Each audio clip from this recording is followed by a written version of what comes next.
Emma Reynolds stood motionless at the Pine Valley train depot, the Montana wind whipping her traveling dress around her ankles as she watched the train that had carried her over 1,800 miles disappear around the mountain bend. Her single trunk sat beside her, containing everything she'd managed to salvage from her former life. Before we jump back in, tell us where you're tuning in from, and if this story touches you, make sure you're subscribed, because tomorrow I've saved something extra special for you. The weight of what had just transpired pressed against her chest, making it difficult to breathe. Victor Caldwell, the man who had courted her through letters for 8 months, the cattle baron who had promised her a new beginning as his wife, had taken one look at her face and declared their arrangement void. "This is unacceptable," he had said, his voice cold and dismissive. "Your letters failed to mention this condition." His eyes had lingered on the left side of her face, where a network of scars stretched from her temple to her jaw. Permanent evidence of the factory fire that had claimed 12 lives and left Emma marked forever. Victor's lip had curled in disgust before he turned on his heel, leaving her alone at the station with nothing but a mumbled comment about finding her own way back east. At 34, Emma was painfully aware that her prospects were now more limited than ever. She had $18 in her reticule, no connections in Pine Valley, and no way to return to Boston, where her teaching position had been eliminated after parents complained about her unsettling appearance. Her landlady had recently doubled the rent, making it impossible to stay, even if she'd wanted to return to a city that had made it abundantly clear she was no longer welcome. The station bench offered little comfort as Emma sank down, suddenly unable to remain standing. Around her, Pine Valley hummed with afternoon activity, merchants calling their wares, horses pulling wagons down the dusty main street, the rhythmic pounding from what must be a blacksmith's forge. None of it registered properly as she stared at the weathered Pine Valley, Montana sign, trying to make sense of her situation. What options did she have? Return to Boston, where not a soul would notice or care if she vanished. The eastbound train wouldn't return for 4 days, and even if she could afford a ticket, what awaited her there but more rejection? Victor's letters had seemed like divine intervention when she'd first responded to his advertisement in the Boston Herald. Established Montana rancher seeks educated woman of good character for marriage. Comfortable home and respectable position guaranteed. Their correspondence had given her hope. His words spoke of respect, intellectual compatibility, and the promise of a fresh start in the expanding West. Not once had he mentioned beauty as a prerequisite, which had given Emma the courage to respond and eventually accept his proposal. She had been forthright about her age, her background in education, and her desire for a new beginning after losing her position. What she hadn't explicitly described were the scars that transformed her once smooth skin into a landscape of ridged tissue, the result of heroically pulling 3 young women from the burning textile mill where she had taught evening literacy classes to factory workers. Waiting for someone, miss? Emma looked up to see an older man with weathered features studying her with mild concern. His sun-leathered face and calloused hands spoke of years of hard work under the Montana sky. "I was," she replied, her voice steadier than she felt. "But they're not coming." Understanding flickered across the man's face, but he merely nodded. "Station closes at 5. Eastbound train won't be through again until Thursday." Thursday. 4 days to somehow find shelter, food, and enough money for a ticket back to a city that had already rejected her. The reality of her predicament threatened to overwhelm her. "Thank you," she managed. The man tipped his hat and moved on, leaving Emma alone with her thoughts once more. The dinner bell from what appeared to be a small establishment across the street rang out, reminding Emma that she hadn't eaten since early morning. Food seemed trivial compared to her dire circumstances, but practicality prevailed. She would need strength to face whatever came next. Standing up, she straightened her spine and adjusted her hat, a lifetime of proper Boston upbringing asserting itself even now. With as much dignity as she could muster, she picked up her trunk and made her way down the platform steps. Pine Valleys. Main Street was bustling with activity. Unlike Boston's crowded, narrow lanes, this frontier town had been built with space to grow. A broad avenue lined with false-fronted buildings housing a general store, a bank, what appeared to be a doctor's office, and several other establishments. A modest church stood at the far end, its simple steeple reaching toward the clear Montana sky. Sullivan's Diner, according to the swinging sign, seemed her best option for both a meal and information. As she approached the establishment, the door swung open forcefully, nearly hitting her. Victor Caldwell stormed out, his expensive suit and polished boots marking him as a man of means, even without his arrogant bearing. He halted abruptly upon seeing Emma, his expression hardening into barely disguised contempt. "Miss Reynolds," he said stiffly, "I assumed you would have already arranged transportation back east." Emma met his gaze directly, refusing to show weakness despite the pain his rejection had caused. "The next eastbound train isn't until Thursday, Mr. Caldwell. I need accommodations until then." Victor shifted uncomfortably, glancing around as if worried someone might see them conversing. "I apologize for how things turned out, but you should have been forthcoming about your disfigurement. A man in my position has appearances to maintain." The word stung worse than any physical blow. "My appearance doesn't affect my ability to maintain a household, engage in intelligent conversation, or contribute to a community," Emma replied, her voice low but firm. "I was forthcoming about everything that should matter." Victor's jaw tightened. "A man of my standing has a right to know what he's getting. These scars," he gestured vaguely toward her face, his gaze never quite meeting hers, "are not something I can present to society. And you should have mentioned that you were seeking ornamental value rather than character and companionship," Emma countered, surprising herself with her boldness. Boston society had taught her to be accommodating, to accept disappointment with grace, but having lost everything already, she found herself unwilling to endure his cruelty in silence. Victor's face darkened with anger. "I have a position to maintain in this community. People have expectations." "Yes, I imagine they do," Emma said quietly. "Excuse me, Mr. Caldwell, I need to secure lodging." She moved to step past him, but he caught her arm, his grip firm but not painful. "The train ticket," he said, lowering his voice. "I'll pay for your return to Boston. Wait here." He disappeared back into the diner before she could respond, leaving Emma standing there, her cheeks burning with humiliation. Through the window, she could see him speaking to a woman behind the counter, gesturing in her direction. The woman, robust with auburn hair streaked with silver, glanced at Emma with undisguised curiosity, then nodded to whatever Victor was saying. A few moments later, he emerged with a small envelope, which he thrust toward her awkwardly. "This should cover your ticket and meals until Thursday. Miller's boarding house has rooms available. It's modest, but clean." Emma stared at the envelope, pride warring with practicality. She had $18 to her name. A train ticket east would cost nearly all of it, leaving nothing for food or shelter in the meantime. "Thank you," she said, finally accepting the envelope without meeting his eyes. Victor nodded curtly. "I trust this resolves our arrangement, Miss Reynolds. Good day." As he walked away toward the far end of town, his back straight and steps hurried, Emma let out a breath she hadn't realized she'd been holding.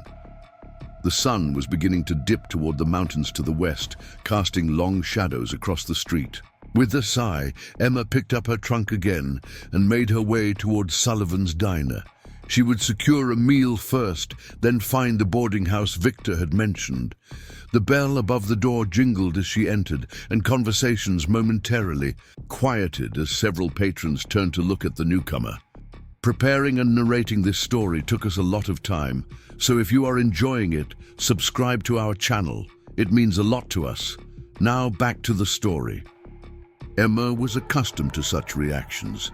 The initial stare, the quick aversion of eyes, the whispered comments.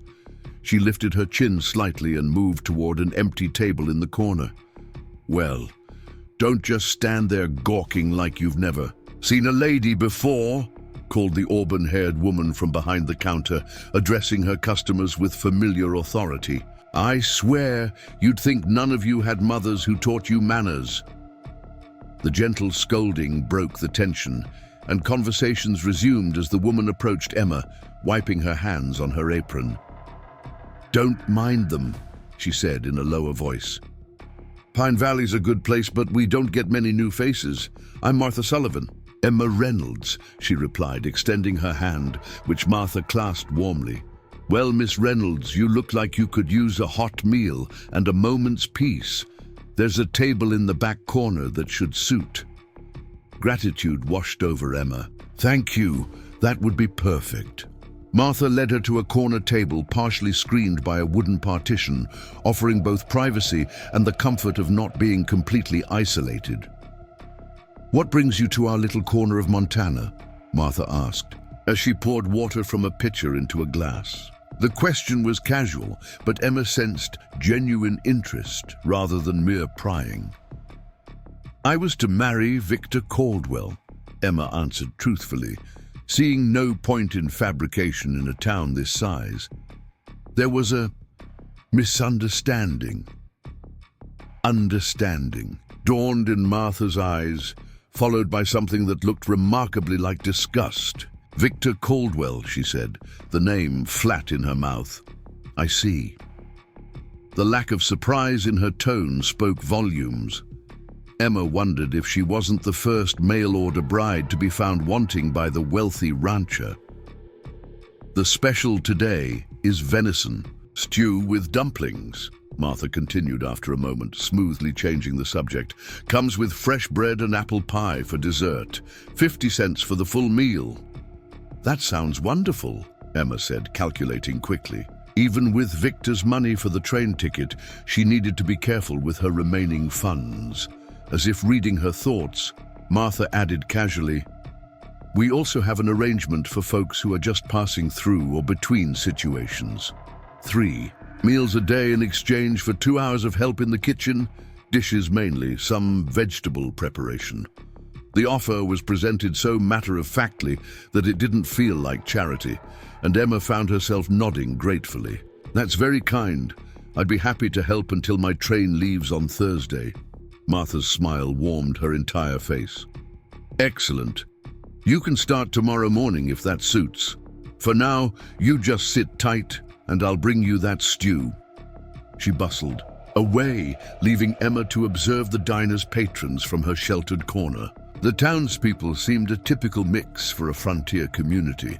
Ranchers and farmers coming in from the surrounding countryside, shopkeepers taking late afternoon breaks.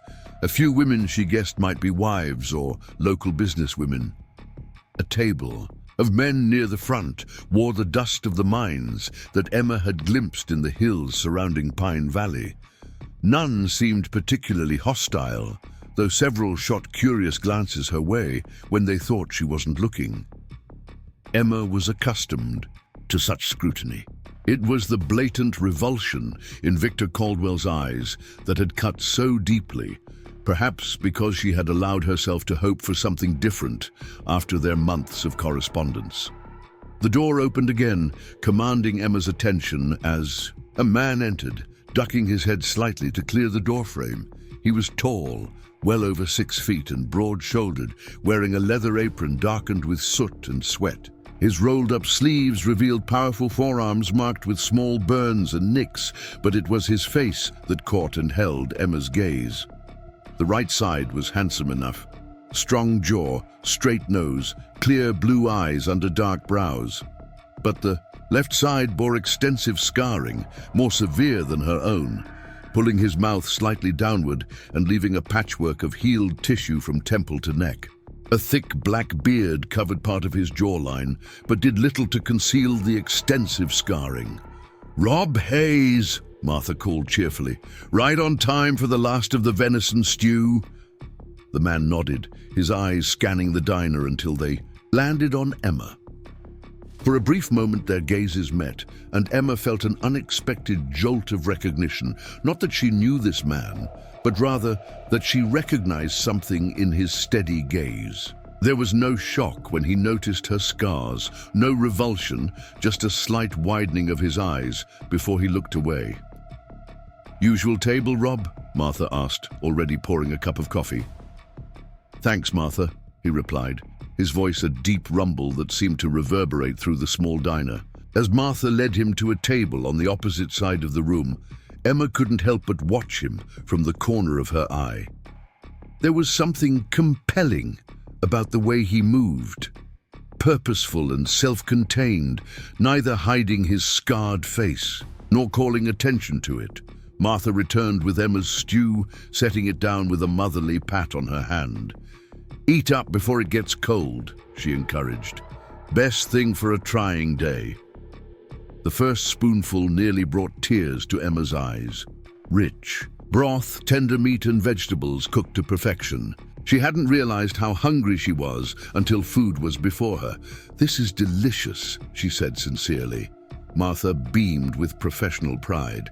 "Secrets in the stock. Simmer it for hours with marrow bones." She glanced toward the door as it opened again. "Looks like my brother's here too. Family reunion in my diner today."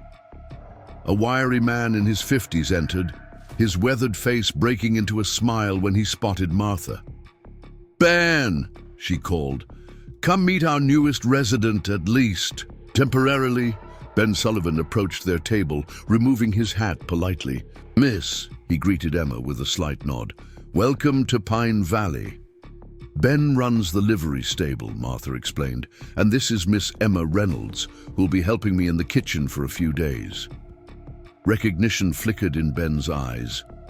"You're the lady who arrived on the afternoon train," he said. "I saw you at the depot earlier." Emma nodded, wondering how much of her situation was already known throughout the small town. "Miss Reynolds needs accommodations until Thursday's train," Martha told her brother.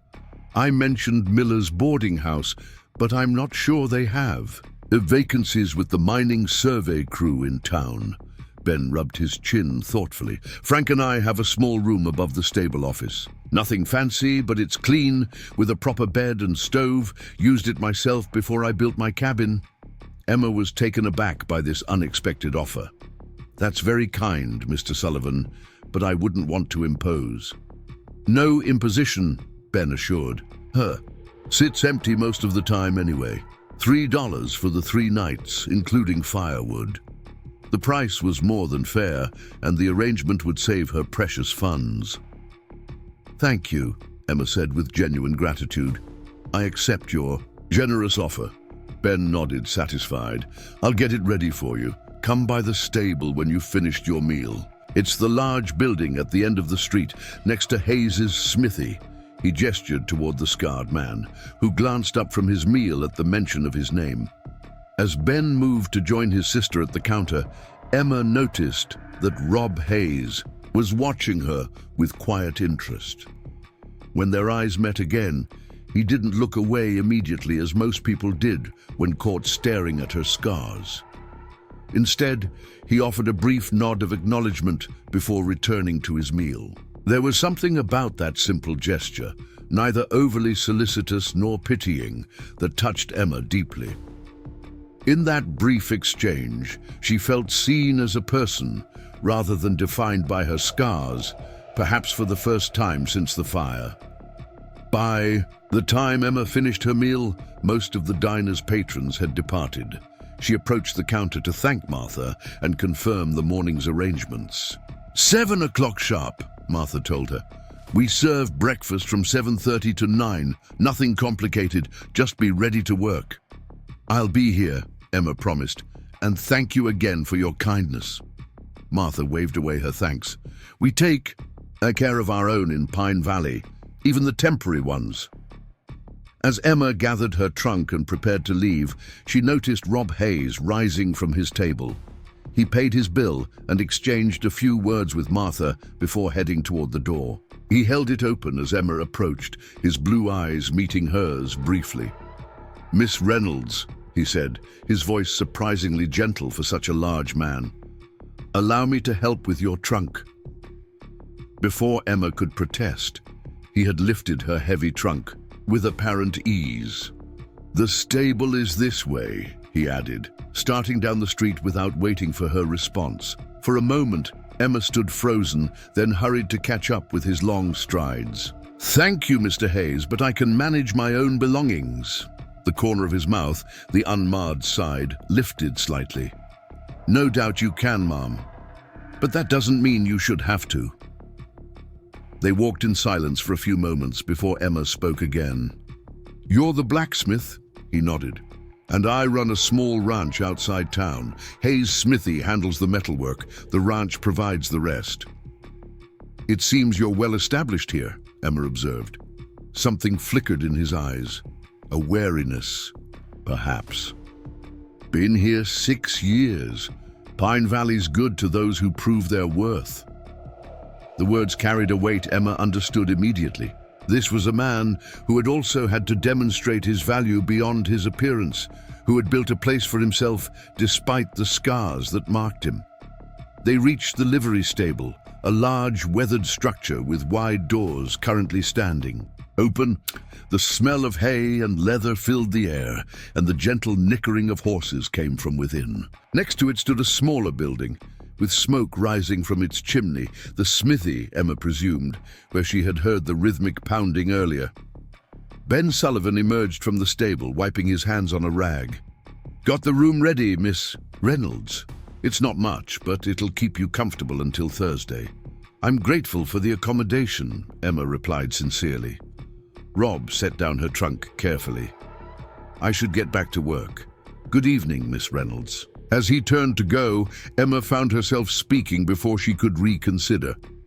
"Mr. Hayes." He paused, looking back at her with those steady blue eyes. "Thank you for your assistance. It was very kind." Something softened in his expression. "Kindness costs nothing," he said simply, then continued toward his smithy, his broad shoulders squared against the setting sun. Ben showed Emma to a small room accessed by an exterior staircase at the side of the stable. True to his word, the space was modest but clean, a narrow bed with a patchwork quilt, a small table with an oil lamp, a chest for storage, and a pot-bellied stove in the corner.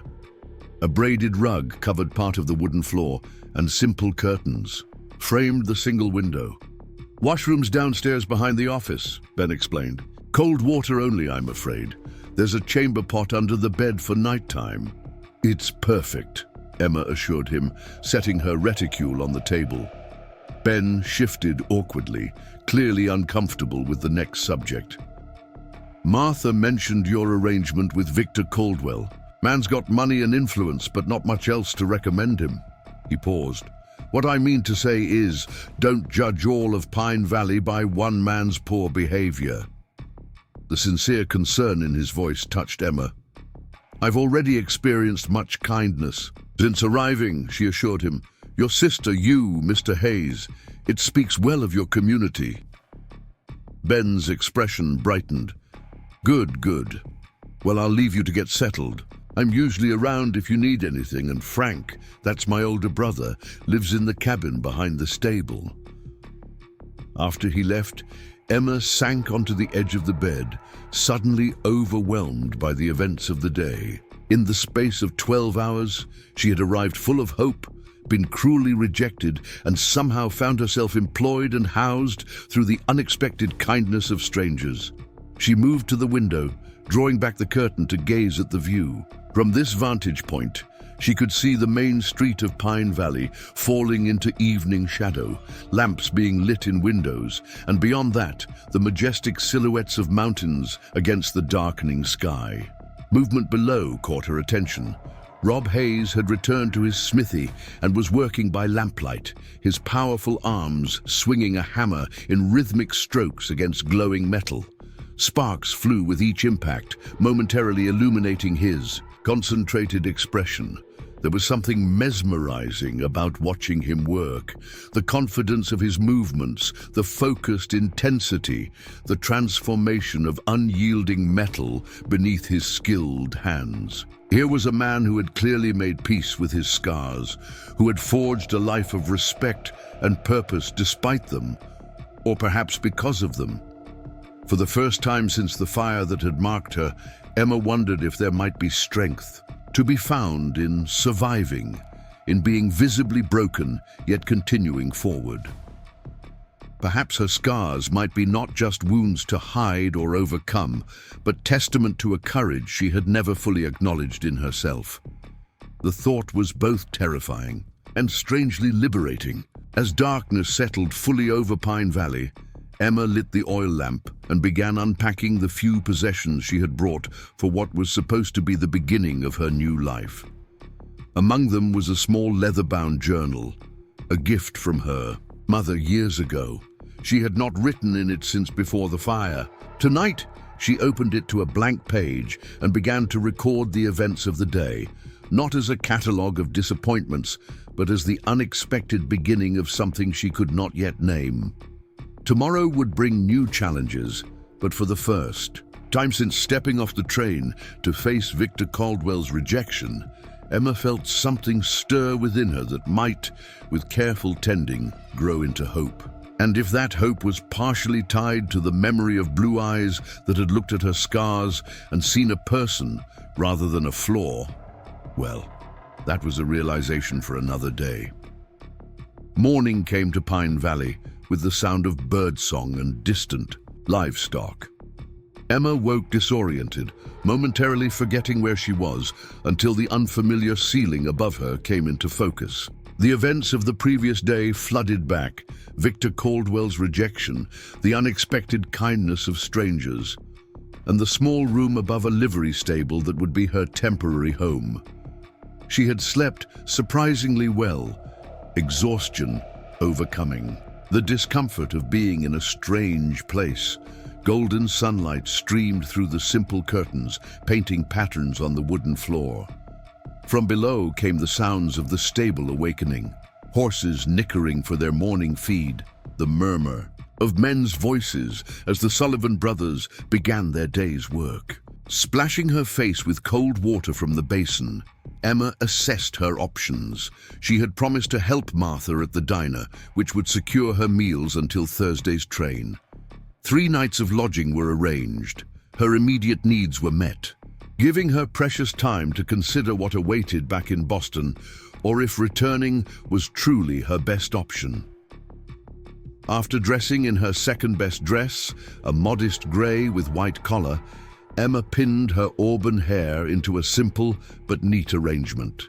Working in a diner meant she needed to be presentable, even if her scars would always prevent her from being conventionally attractive. The air outside carried the crispness of October in the mountains, tinged with wood smoke and the metallic scent from Hayes's smithy. Pausing on the landing, Emma watched as Rob worked at his forge, already engaged in the day's labor. Despite the early hour, he wore only a shirt with the sleeves rolled up, suspenders holding up his work pants, his powerful arms glistening with a sheen of sweat despite the morning chill. The scarred side of his face was turned toward her, revealing the extent of the damage from temple to neck, disappearing beneath his collar. As if sensing her gaze, he looked up, hammer poised mid-swing. "Morning, Miss Reynolds," he called, straightening. "Sleep well?" "Surprisingly so, thank you," she replied, descending the stairs. "And it's Emma, please." A brief smile crossed his face, transforming his features despite the scars. "Emma, then. Off to Martha's?" "Yes. I'll be helping in the kitchen in exchange." "And for meals?" She hesitated, then asked, "Do you know if there might be other work available in town? Something temporary, but paid?" Rob set down his hammer, considering. Founders' Day festival's coming up this weekend. Clara Wilson at the Mercantile usually needs extra hands to manage the rush. Worth asking. I will, thank you. Emma hesitated, then added, I appreciate your help yesterday. Not everyone would have been so kind to a stranger. His blue eyes met hers directly. Kindness costs nothing, and we all need it sometimes. There was a story there, in his scars, in his deliberate choice of words, in the understanding that passed between them, but Emma knew better than to press. Some stories needed time and trust before they could be shared. I should go, she said, finally. Martha will be expecting me. Rob nodded, turning back to his work. Wilson's Mercantile is just past the bank. Green awning, can't miss it. The street was busy with morning activity as Emma made her way toward the diner. Unlike yesterday's curious stares, today she received a few nods of acknowledgement from people who had seen her at Martha's. It was strange how quickly one could go from outsider to semi-familiar face in a small town. Sullivan's Diner was bustling with breakfast customers when Emma arrived, the aroma of coffee and frying bacon greeting her as she slipped in through the back door as instructed. There you are, Martha exclaimed, looking up from a large skillet, where she was turning flapjacks with expert precision. Perfect timing. Grab that apron on the hook and start with those dishes, would you? Once the breakfast rush dies down, I'll show you where everything goes. For the next 2 hours, Emma immersed herself in work, washing dishes, chopping vegetables for the midday stew, kneading dough for fresh bread. It was physical labor, different from teaching, but satisfying in its immediate results. Martha was an efficient taskmaster, but generous with both instruction and praise when deserved. You've got good hands, she commented as Emma expertly shaped dough into loaves. Quick learner, too. I've always enjoyed cooking, Emma admitted, though I had little opportunity for it at the boarding house in Boston.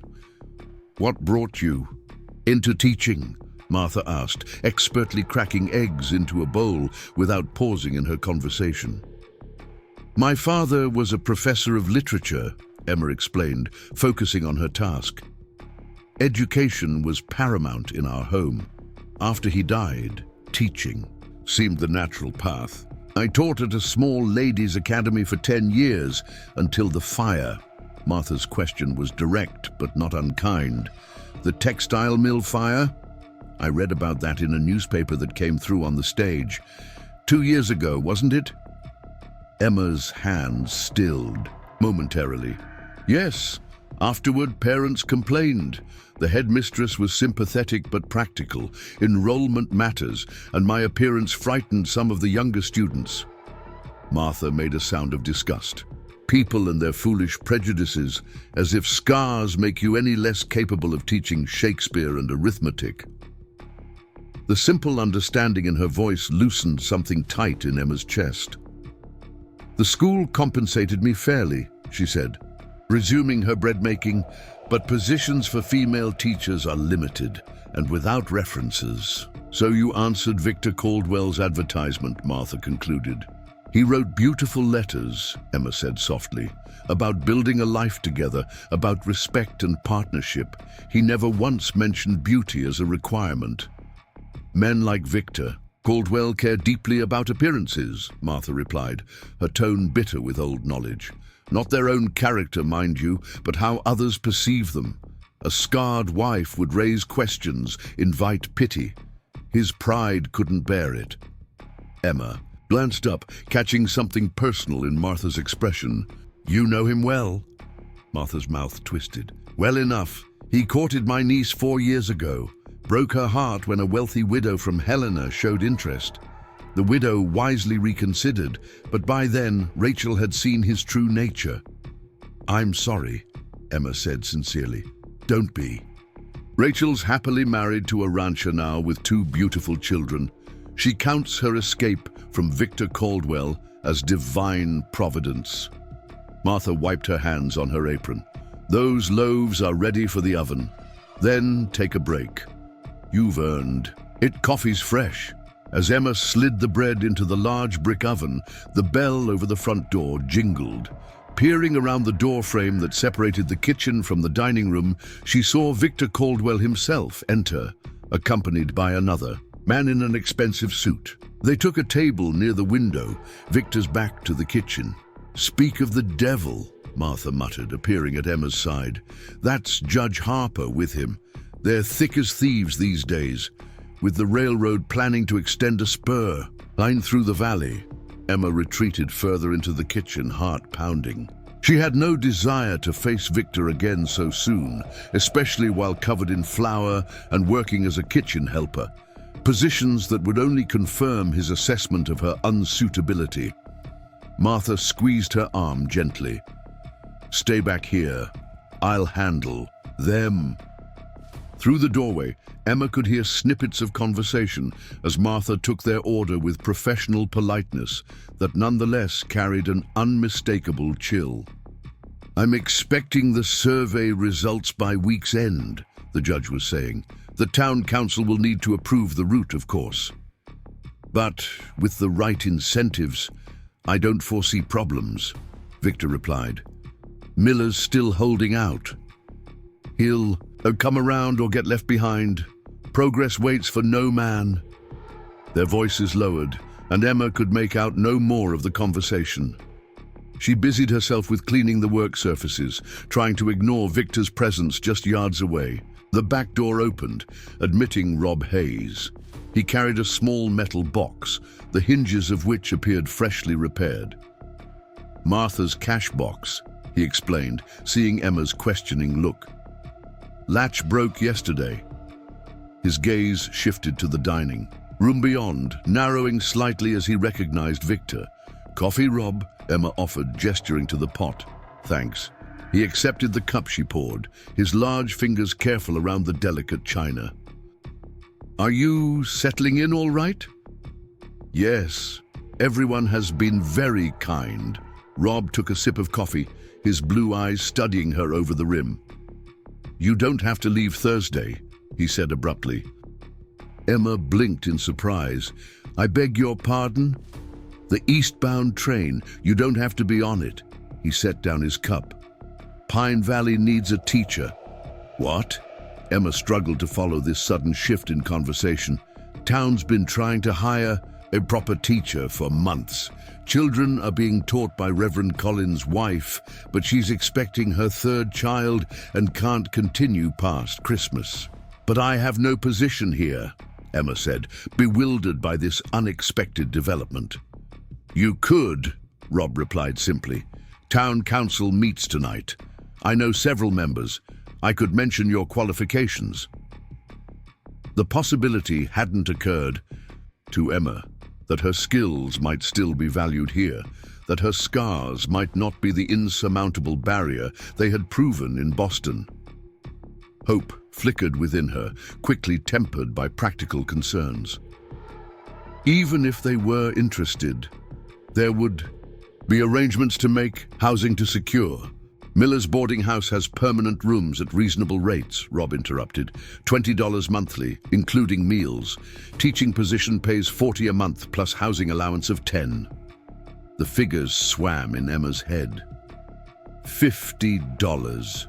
Monthly was less than she'd earned at the Ladies' Academy, but in a small town like Pine Valley, with lower costs and no Boston society to keep up appearances for, it might be enough for a modest but comfortable life. "Why would you do this?" she asked softly. "You barely know me." Rob's expression was unreadable.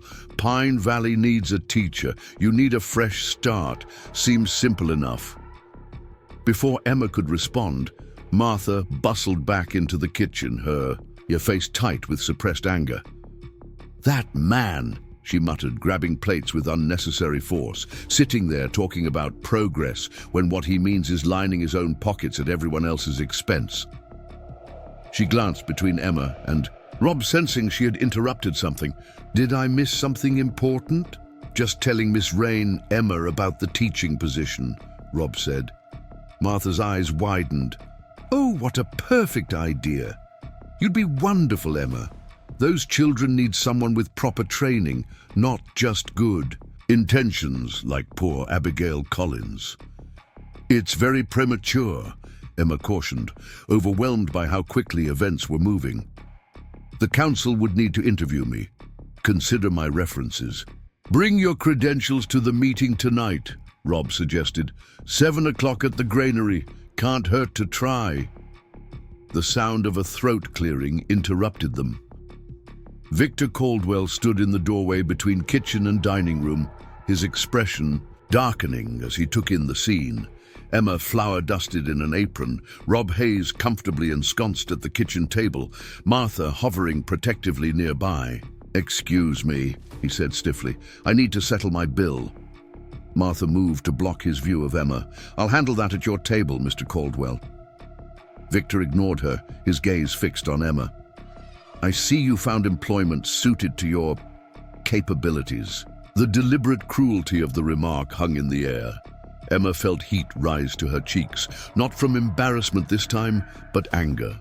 This man had written her beautiful words about partnership and respect, only to reveal himself as shallow and unkind when faced with physical imperfection. "I found kindness and community," she replied evenly, "which speaks more to the character of Pine Valley than to your own." Victor's jaw tightened. "I compensated you fairly for your inconvenience, Miss Reynolds. I would think gratitude more appropriate than this display." Rob rose slowly to his full height, towering over Victor by a good 5 inches. He said nothing, but his presence alone seemed to fill the small kitchen with potential energy, like a thundercloud before lightning strikes. "Your bill, Mr. Caldwell," Martha said firmly, slapping a piece of paper onto his palm. "That will be 75 cents. I added extra for the inconvenience of you entering my kitchen without permission." Victor's face flushed with anger, but something in Rob's steady gaze made him reconsider whatever retort had sprung to mind. He placed coins on the counter with exaggerated precision. "Judge Harper and I were just discussing the railroad's plans," he said, his voice regaining its smooth control. "Significant changes coming to Pine Valley. Property values will rise dramatically for those on the right side of progress." His gaze flicked to Rob, "and fall for those who cling to outdated ways." With that parting shot, he turned and left, the bell jangling discordantly as the door closed behind him.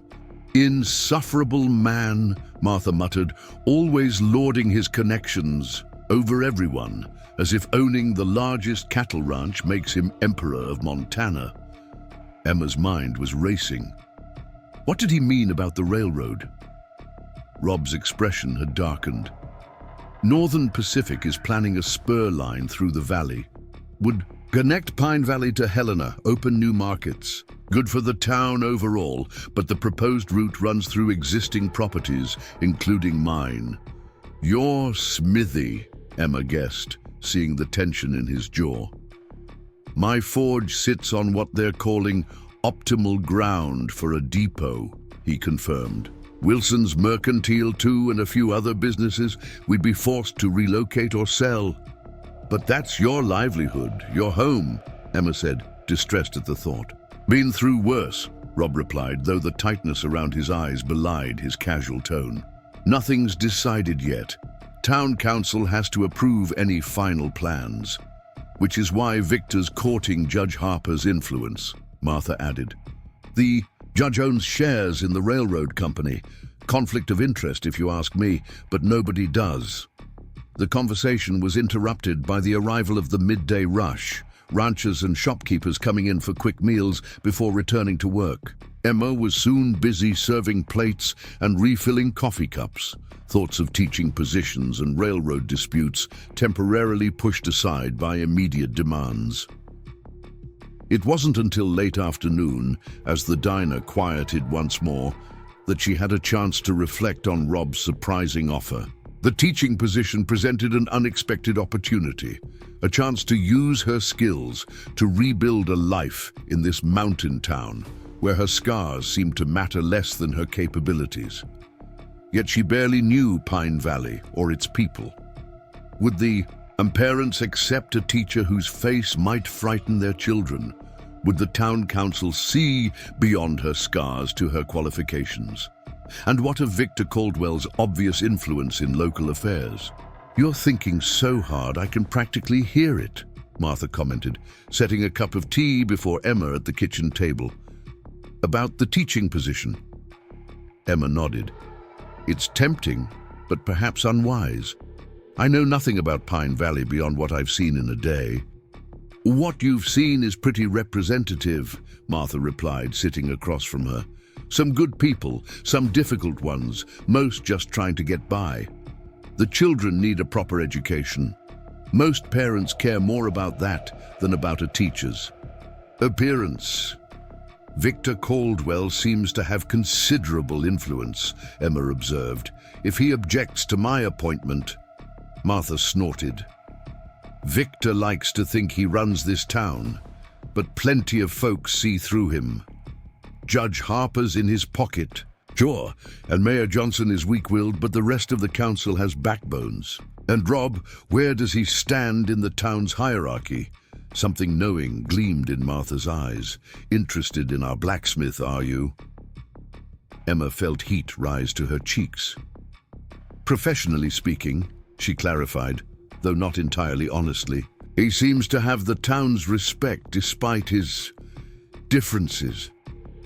Rob keeps to himself mostly, but he's earned his place here," Martha said. "Does honest work, fair prices, helps folks when they're in need without making a fuss about it. Not one for town politics usually, but this railroad business has stirred him up." She studied Emma thoughtfully. "You should attend the council meeting tonight. See Pine Valley's governing bodies in action before you decide anything." The suggestion was reasonable. Observing the town's leadership would give Emma insight into whether Pine Valley might truly offer the fresh start Rob had dangled before her. "I will," she decided, "though I make no promises about putting myself forward as a candidate for the teaching position." Martha smiled. "Fair enough. Now, how are your pie-making skills? I've got 6 apple pies to bake before closing, and these old hands could use some help." As Emma rolled out pie dough alongside Martha, her mind continued to churn with possibilities. 2 days ago, her future had seemed clear. Marriage to Victor Caldwell, a new life as a rancher's wife, security and purpose restored. Now, everything was uncertain again, but in a way that felt strangely liberating rather than frightening. For the first time since the fire that had scarred her, Emma found herself dreaming of possibilities rather than limitations. It was a fragile, tender feeling, hope uncurling, like the first green shoot after winter's long freeze. The granary, which served as Pine Valley's town hall, was a sturdy 2-story building that housed both government offices and community gathering spaces. By 6:45, it was already filling with townspeople curious about the railway plans that had become the primary topic of conversation throughout Pine Valley. Emma slipped in quietly, choosing a seat near the back where she could observe. Without drawing attention, she had changed into her best dress, a dark blue wool with minimal trim, and arranged her hair carefully, aware that first impressions would matter if she decided to present herself as a candidate for the teaching position. The council members filed in at precisely 7 o'clock, taking their places at a long table facing the gathered citizens. Mayor Johnson, a portly man with nervous hands and a florid complexion, sat center, flanked by Judge Harper and 3 other men Emma didn't recognize. She scanned the room, noting that Rob had not yet arrived, and wondered if he had reconsidered his offer to speak on her behalf. "Good evening, citizens of Pine Valley," the mayor began, his reedy voice carrying surprisingly well. "We have several matters to discuss tonight, but I know what's brought most of you here is the proposed railway extension. Judge Harper has kindly agreed to present the Northern Pacific's plans, The judge rose, an imposing figure with silver hair and the confident bearing of a man accustomed to authority.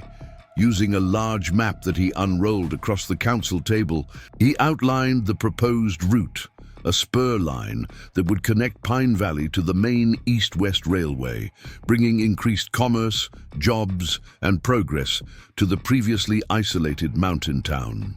The depot would be constructed here, he indicated, pointing to an area that Emma recognized as including Rob's Forge and several other businesses along the main street. The railroad is prepared to offer fair compensation to affected property owners. What's fair mean exactly? Called a stout man with a shopkeeper's apron, whom Emma guessed must be Wilson of the Mercantile. My family's run that store for 20 years. Can't just pick up and move without serious costs. Judge Harper's smile didn't reach his eyes.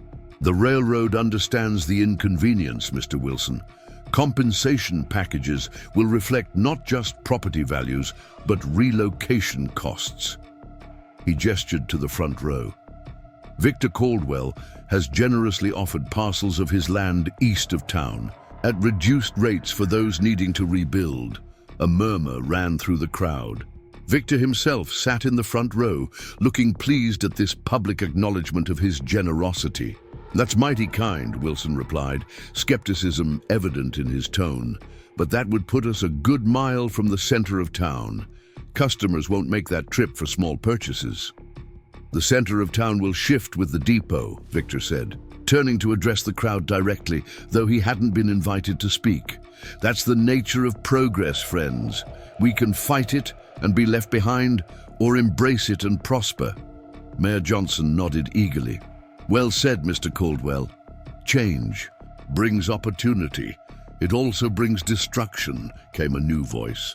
Emma turned to see a middle-aged man rising from his seat, a distinguished gentleman with spectacles and a physician's bearing. The proposed route cuts through our oldest neighborhood, including my clinic and Mrs. Thornton's boarding house. Neither establishment can survive a move to the outskirts. Judge Harper's expression tightened. Dr. Miller, we understand there will be temporary discomfort for some, but the overall economic benefit to Pine Valley will primarily flow to those who already have the most, Dr. Miller interrupted, like certain council members with railroad investments. A tense silence fell over the room. Judge Harper's face darkened at the direct accusation of conflict of interest, but before he could respond, Mayor Johnson intervened. That's quite enough, Dr. Miller. We will have civil discourse or none at all. He shuffled papers nervously. Now, the council will review the full proposal and take a preliminary vote at next week's meeting. In the meantime, let's move to other business. At that moment, the door opened and Rob Hayes entered, nodding apologetically to the mayor as he took a seat at the back of the room. His eyes found Emma immediately, a brief smile crossing his face when he saw she had come. Something in that simple acknowledgement steadied her nerves. For the next hour, the council addressed various town matters: repairs needed for the bridge over Pine River, funding for additional street lamps, and complaints about loose livestock. Emma listened attentively, noting the dynamics between council, members and citizens. The mayor clearly deferred to Judge Harper on most matters, while the other council members seemed divided in their allegiances. Finally, Mayor Johnson cleared his throat. One last item on the agenda. Mrs. Collins has formally submitted her resignation as school teacher effective December 20th. We need to begin the search for a replacement immediately. This was the moment. Emma felt her heart quicken as she considered whether to speak up. Fear coiled in her stomach, fear of rejection, of humiliation, of having to face Victor Caldwell's smug satisfaction if the council dismissed her based on her appearance. But then she caught Rob's eye. There was no pressure. In his gaze, only quiet confidence, as if he already knew her worth regardless of what anyone else might decide. It steadied her. Emma rose from her seat, ignoring the curious glances that turned her way. Mayor Johnson, if I may address the council." The mayor peered at her, clearly trying to place her. "You're new to Pine Valley, aren't you, Miss—" "Reynolds, Emma Reynolds," she supplied, moving forward to stand before the council table. "I arrived yesterday from Boston, where I taught at Winthrop Ladies Academy for 10 years. I hold teaching credentials from Mount Holyoke Female Seminary and have letters of recommendation from the Academy's headmistress." A ripple of interest moved through the room. Victor Caldwell's expression darkened as he realized what was happening. "You're putting yourself forward as a candidate for the teaching position?" Mayor Johnson clarified, looking both surprised and intrigued. "I am," Emma confirmed, drawing strength from the murmurs of interest around her.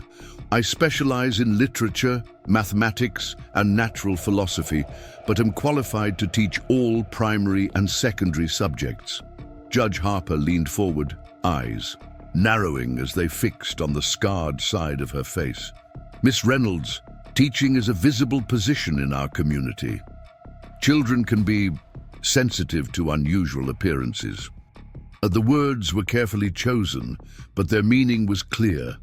Emma felt heat rise to her cheeks, but kept her voice steady. "In my experience, Judge Harper, children respond to kindness and competence far more than to physical appearance. Any initial curiosity is quickly replaced by respect when they see that a teacher values their minds and treats them with dignity." "Well said," came Dr. Miller's voice from the audience. "My grandson needs proper schooling, not coddling from his prejudices." Mayor Johnson glanced uncertainly at Judge Harper, then at Victor Caldwell, whose thunderous expressions spoke volumes. One of the other council members, a weathered man with a rancher's calloused hands, spoke up. "We should at least review Miss Reynolds' credentials. Qualified teachers aren't exactly lining up at our door." "I have them here," Emma said, producing a slim portfolio from her reticule, "including letters attesting to my character and teaching abilities." The rancher, Councilman Thompson, according to the nameplate before him, accepted the portfolio and began examining the documents, passing them to his colleagues. Even Judge Harper reluctantly reviewed them, his frown deepening as he read. "These are certainly impressive qualifications," Mayor Johnson admitted. "Mount Holyoke graduate, training under some of the country's finest educators, years of experience, with excellent reports." Victor Caldwell rose abruptly. "If I might speak, Mayor, while Miss Reynolds' paper credentials appear sound, there are other considerations. She came to Pine Valley under unusual circumstances." A hush fell over the room as all eyes turned to Emma, then back to Victor. The implied scandal hung in the air. Emma felt momentary panic. Would he publicly humiliate her by announcing she had come as his mail-order bride, only to be rejected, but Victor was too calculating for such direct cruelty. "Miss Reynolds arrived as a prospective governess for my household," he said smoothly, the lie sliding easily from his lips. "Unfortunately, I found her temperament unsuitable for the position, which is why she now seeks alternative employment." The fabrication stunned Emma. Why would Victor lie, rather than simply admit he had rejected her as a potential wife? Then understanding dawned. Admitting he had advertised for a mail-order bride would damage his standing among the more respectable town matrons, revealing his desperation and confirming rumors about why local women avoided his courtship. Before Emma could decide how to respond, Rob's deep voice cut through the tension. "That's not accurate, Mr. Caldwell." All eyes turned to the blacksmith, who had risen from his seat at the back of the room. "Miss Reynolds came to Pine Valley in response to Mr. Caldwell's advertisement for a wife," Rob stated clearly, his deep voice carrying throughout the granary. "He rejected her upon seeing her scars after exchanging letters for nearly a year." The blunt truth landed like a physical blow. Gasps and murmurs rippled through the town hall. Victor's face flushed dark with rage and embarrassment. "How dare you?" he sputtered. "This is a private matter and entirely irrelevant to Miss Reynolds' suitability as a teacher." "I agree. It's irrelevant," Rob replied calmly. which is why your attempt to discredit her with half-truths needed correction. Mayor Johnson looked deeply uncomfortable. Perhaps we should discuss the teaching position in private session. No, Emma interrupted, surprising herself with her firmness. The circumstances of my arrival in Pine Valley have been brought into public discussion, so let me address them directly. She turned to face the gathered townspeople, heart pounding but voice steady. Yes, I came here to marry Mr. Caldwell after corresponding with him for nearly a year. He rejected me upon seeing the scars I received, saving 3 young women from a textile mill fire 2 years ago. That is the truth, plain and simple. She faced the council again.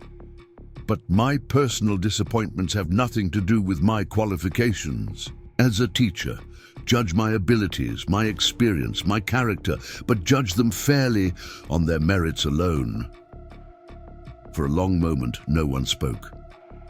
Emma could feel Victor Caldwell's hatred burning into her back, but she kept her gaze fixed on the council members, refusing to be intimidated.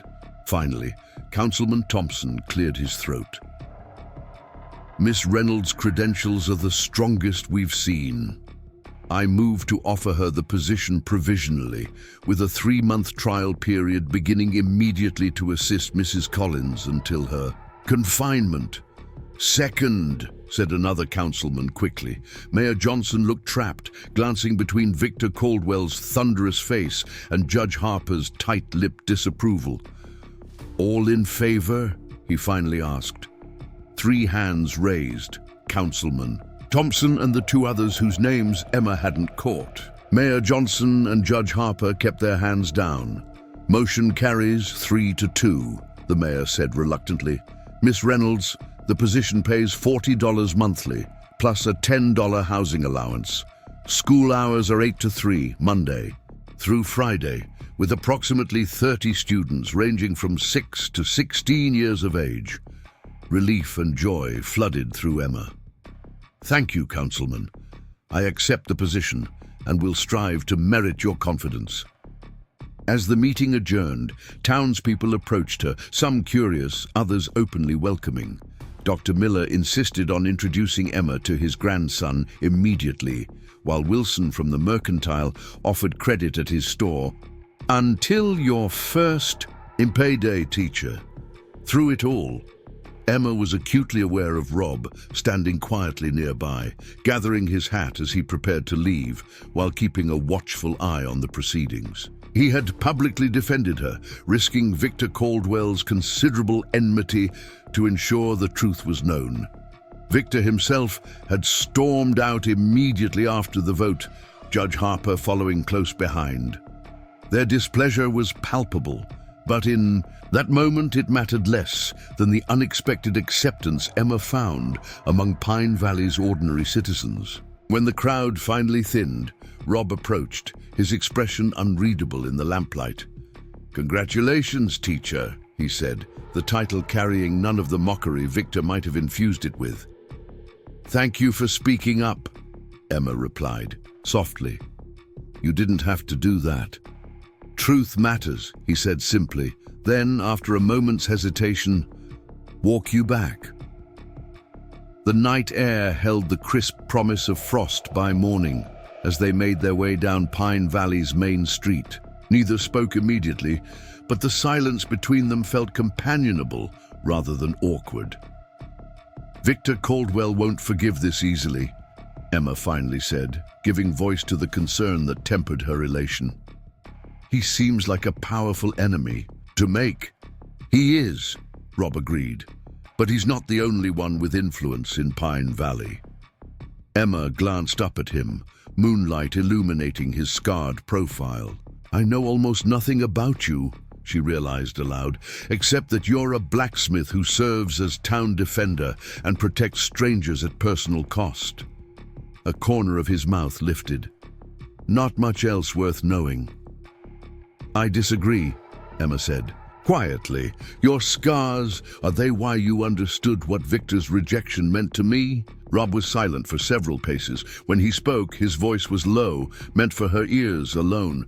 Fire takes more than skin, takes security, identity, makes strangers afraid, makes them look away, or worse, stare while pretending not to. The simple truth of it resonated deep within Emma. How many times had she endured exactly that? The sidelong glances, the too bright smiles that never quite met her eyes, the careful distance maintained by former friends and colleagues. Yes, she whispered, exactly that. They had reached the livery stable. Light glowed from the windows of Emma's rented room above the office, promising warmth against the autumn chill. What happened at the academy wasn't about competence, Rob said abruptly.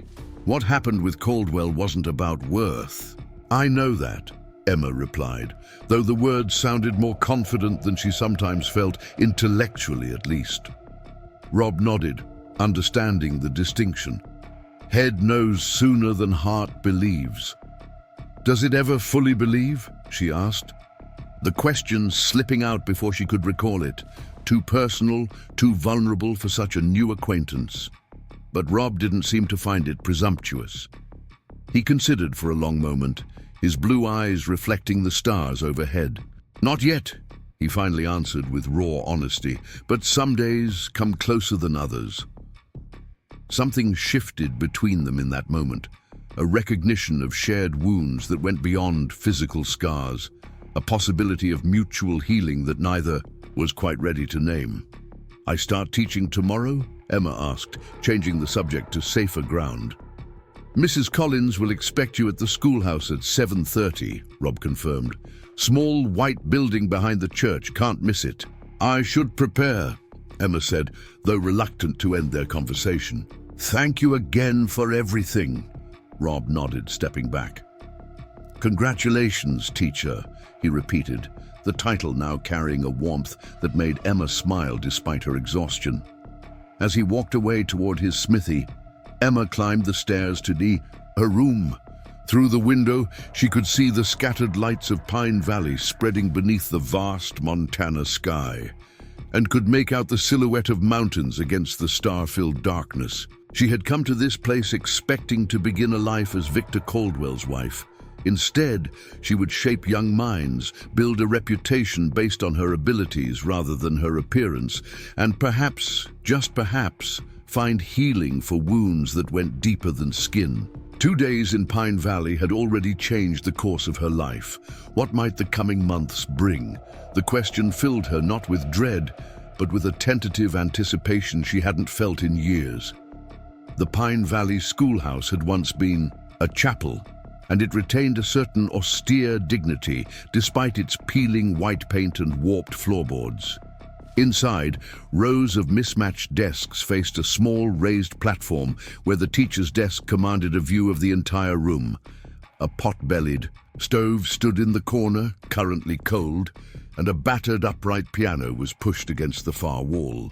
Abigail Collins greeted Emma with obvious relief, one hand resting on her swollen belly. Miss Reynolds, thank heaven you're here. These children are running me ragged. As if on cue, a paper ball sailed across the room, prompting shrieks of laughter from a group of boys by the window. Mrs. Collins sighed deeply, but Emma merely smiled, a sense of familiar purpose settling over her. Boys, she called, her voice carrying the quiet authority developed over years of teaching. Please take your seats. To Mrs. Collins' evident surprise, the children obeyed, though curious eyes fixed immediately on Emma's scarred face. She had expected this and met their gazes calmly, allowing them to look without shame or pretense. I am Miss Reynolds, she introduced herself, moving to stand before the teacher's desk. I will be assisting Mrs. Collins until Christmas, and then continuing as your teacher thereafter.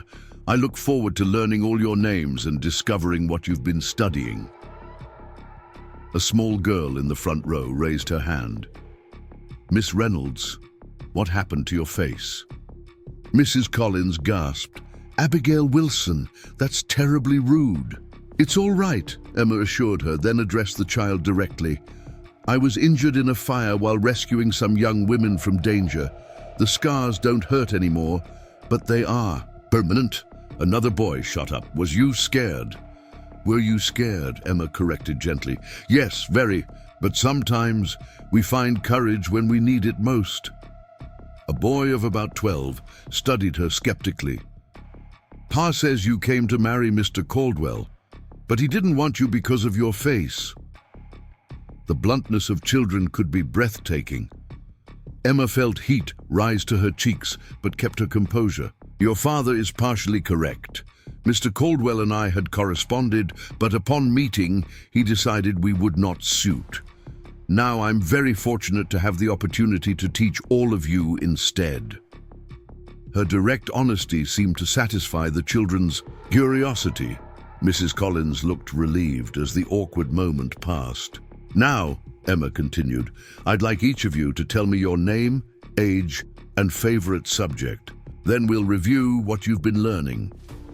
By midday, Emma had a clear picture of the educational challenges facing Pine Valley's students. The older children had received inconsistent instruction from a rotating cast of temporary teachers, leaving significant gaps in their knowledge. The younger ones showed promise, but needed structure and consistent expectations.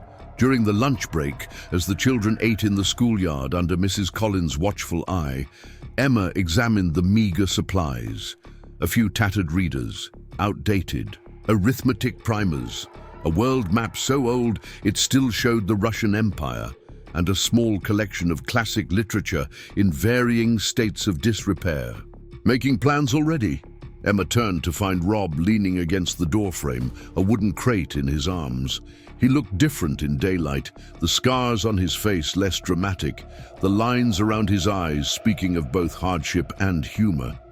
There's so much to do, she admitted. These children deserve better resources than this.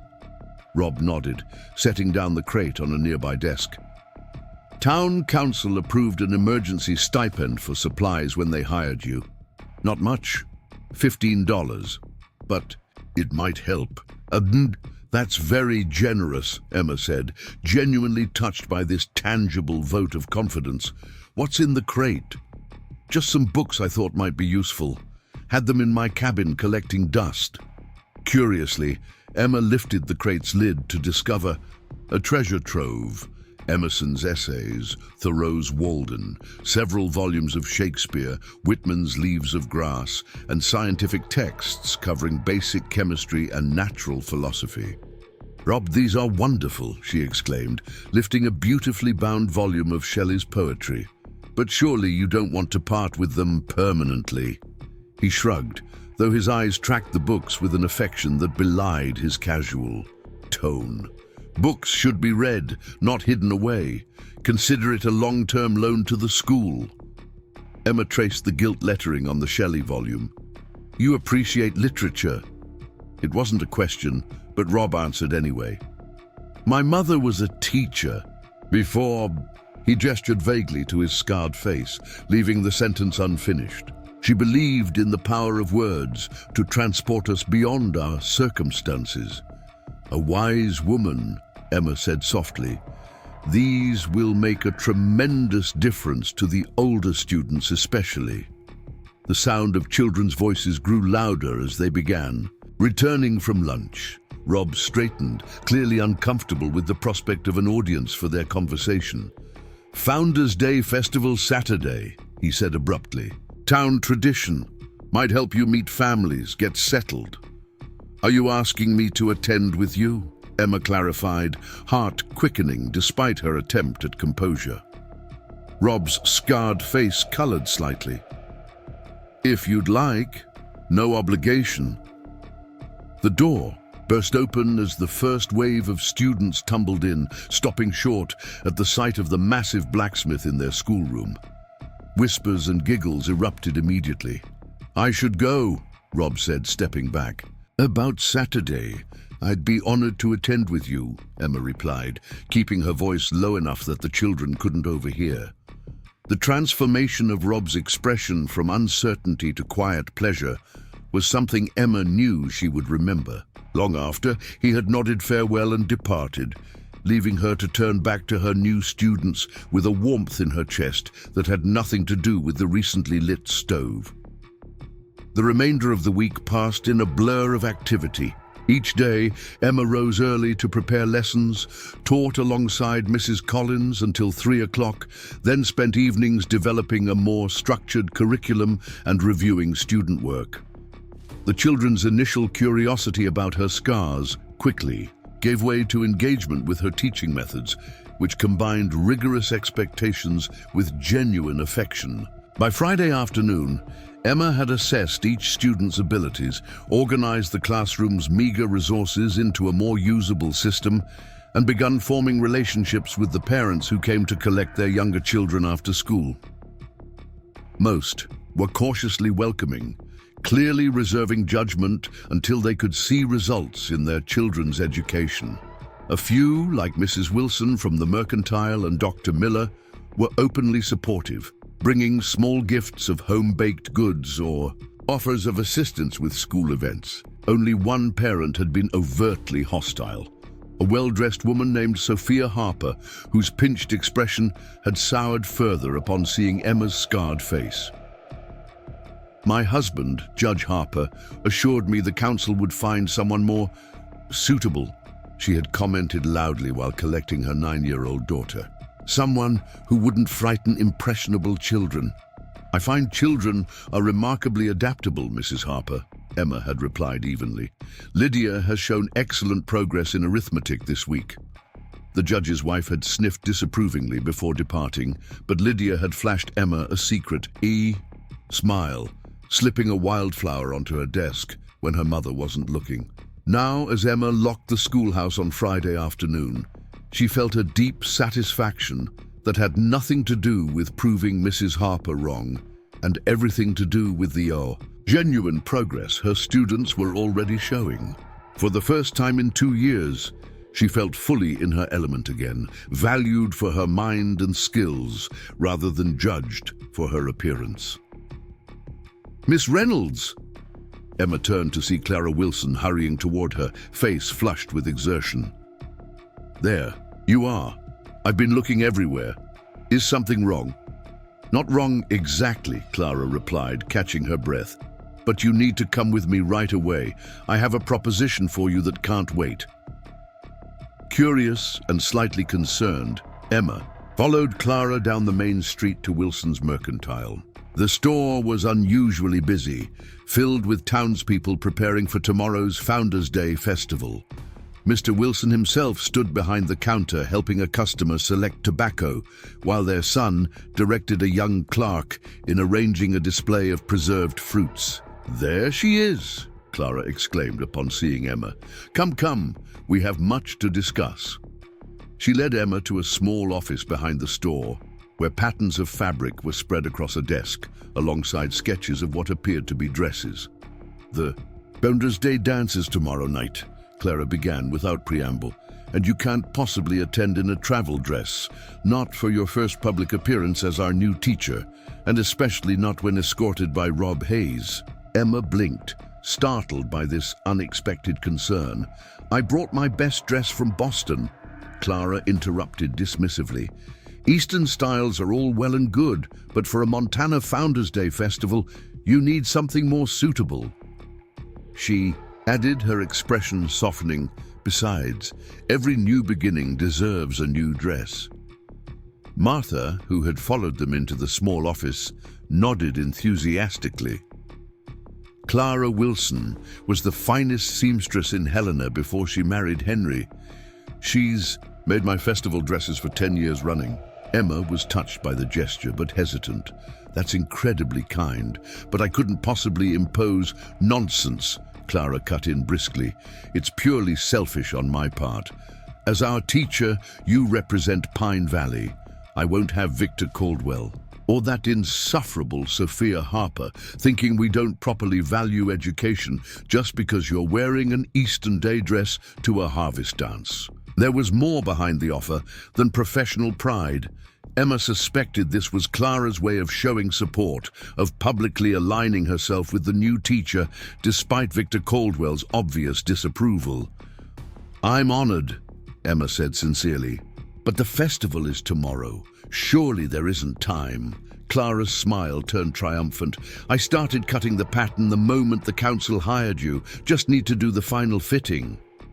She held up a length of deep amber fabric that caught the light like autumn leaves. This color will complement your complexion beautifully. Before Emma could protest further, she found herself standing on a low stool, being measured and pinned as Clara worked with the swift efficiency of an artist, confident in her medium. Clara's dresses are legendary, Martha confided from her perch on a nearby chair. Half the unmarried men attend the Founders' Day dance, just hoping to see what she's created for the single ladies each year. Clara chuckled. Which makes it all the more delicious that you'll be arriving with Rob Hayes. The man hasn't attended a social function in the 3 years I've known him. We're merely friends, Emma protested, feeling heat rise to her cheeks. He's been kind. To a newcomer, nothing more. The two women exchanged knowing glances that made Emma's blush deepen. Rob Hayes defended you publicly against Victor Caldwell, Martha pointed out. That's not nothing in a small town where Caldwell holds so many purse strings. And he's been seen at the schoolhouse 3 times this week, Clara added, mouthful. Of pins. My Henry says Hayes appears to be delivering books, but I've never known a man to need quite so many trips for a single crate of literature. This was true, Emma had to admit. Rob had indeed found various excuses to visit the schoolhouse, delivering books, fixing a loose window sash, reinforcing a wobbly desk. Each time, he had stayed only briefly, speaking little but observing her, teaching with an intensity that might have been unsettling from anyone else. He's simply being neighborly, Emma insisted, though even to her own ears the protest sounded hollow. Clara stood back to assess her work. Neighborly? She repeated, skeptically. Is that what they call courtship in Boston these days?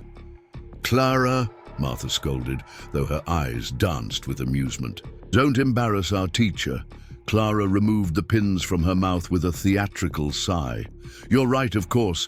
Forgive me, Miss Reynolds. Small towns breed terrible habits of familiarity. She paused, then added more seriously, but we also protect our own. You should know that not everyone shares Victor Caldwell's prejudices or Sophia Harper's snobbery. The sincerity in her voice touched Emma deeply.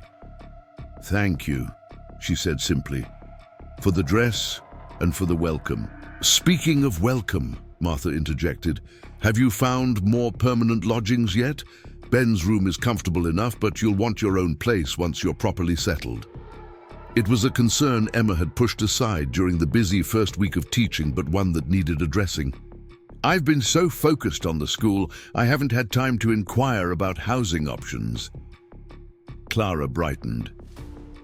As it happens, I might have a solution. My mother owns a small cottage at the edge of town. Just 2 rooms and a kitchen, but snug. And private. She's been renting it to seasonal mine workers, but they've moved on for the winter. With some cleaning and feminine touches, it could be quite suitable for a teacher's residence. That sounds perfect, Emma said, relieved at the prospect of a place truly her own. What would the rent be? $8 monthly, including firewood from our timber stand. Clara stepped back, assessing the half-pinned dress with a critical eye. You could move in next week if it suits you. The pieces of Emma's new life were falling into place with surprising speed. Teaching position, housing, even the beginnings of a social circle. 1 week ago, she had stepped off the train to face Victor Caldwell's rejection, certain her future had collapsed. Now, she stood on the threshold of possibilities she could never have imagined in Boston. I'll take it, she decided, and thank you truly for everything. By dusk, Emma had returned to her room above the stable with the promise that her festival dress would be ready by tomorrow afternoon. As she climbed the outer stairs, she noticed light spilling from Rob's smithy despite the late hour. Curiosity drew her to the open doorway. Inside, Rob stood at his anvil, stripped to his waist in the forge's heat, hammering a glowing piece of metal with methodical precision. The scars she had glimpsed on his neck extended across his left shoulder and down his arm, the skin puckered and discolored by old burns. Yet there was nothing diminished about him. His movements held a fluid strength, muscles shifting beneath skin as he worked the metal with an artist's concentration. Sweat gleamed on his brow, catching the firelight like the sparks that scattered. With each strike of his hammer, Emma must have made some sound, for Rob suddenly looked up, his expression shifting from surprise to self-consciousness as he registered her presence. He reached for his shirt, which hung from a nearby hook. "Don't!" Emma said, the word escaping before she could consider its propriety. "Please, I didn't mean to interrupt your work." Rob hesitated, caught between ingrained modesty and the practical reality that his forge was too hot for unnecessary clothing. After a moment, he turned back to the anvil, though tension remained in the set of his shoulders. "What are you making?" Emma asked, stepping just inside the doorway, careful to maintain a respectful distance. "Hair comb," he replied, holding up the glowing metal to inspect its curve. "Festival gift for Mrs. Collins. Small thanks for teaching our children these years." The thoughtfulness of the gesture didn't surprise Emma, but his craftsmanship did. What had appeared to be simple metalwork was revealing itself as delicate artistry, the emerging comb featuring intricate leaf patterns along its spine. "It's beautiful," she said sincerely. "I had no idea blacksmithing included such fine work." A ghost of a smile touched Rob's lips. "Most don't notice beyond horseshoes and hinges." He dipped the glowing metal into a water bucket, sending up a cloud of steam before returning it to the fire to heat again. The movement highlighted the muscled contours of his back, the contrast between smooth skin and scarred tissue. "Your burns," Emma ventured carefully. "They extend further than your face." Rob nodded without looking up from his work. "Left side mostly, shoulder to hip." "The Civil War?" she asked, remembering Victor's dismissive reference to Rob as that battle-scarred smith. His hands stilled momentarily, then resumed their precise movements. "Gettysburg, artillery explosion, 16 years ago." The brevity spoke volumes. Whatever had happened on that Pennsylvania battlefield had marked him forever, physically and otherwise. Emma understood the desire to leave painful memories behind too well to press for details he wasn't ready to share. Instead, she changed the subject. "Mrs. Wilson is making me a dress for tomorrow's festival. Apparently my Boston attire is unsuitable, even for a Montana Founders Day dance." This drew a genuine chuckle from Rob. "Clara Wilson would dress the entire territory if permitted, takes pride in it." "She mentioned you don't usually attend social functions," Emma said, watching his reaction. Carefully, Rob's hammer paused mid-stroke. "Don't dance much these days." The implication hung between them, that once, before the war and the fire, he had. Just as Emma had once attended Boston's literary society gatherings without self-consciousness, had once worn fashionable dresses without calculating how well they disguised her scars. "Neither do I," she admitted softly. "But perhaps we could not dance together." Rob looked up then, his blue eyes reflecting the forge's flames. "I'd like that," he said simply. The moment stretched between them, filled with unspoken understanding. Then Rob cleared his throat, returning to his work with renewed focus. "Should finish this. Early start tomorrow with festival preparations." "Of course," Emma said, recognizing the dismissal for what it was. Not rejection, but a man accustomed to solitude needing space to process this shifting connection between them. "Good night, Rob." As she turned to go, his voice followed her, low but clear above the forge's crackle. "Looking forward to tomorrow, Emma."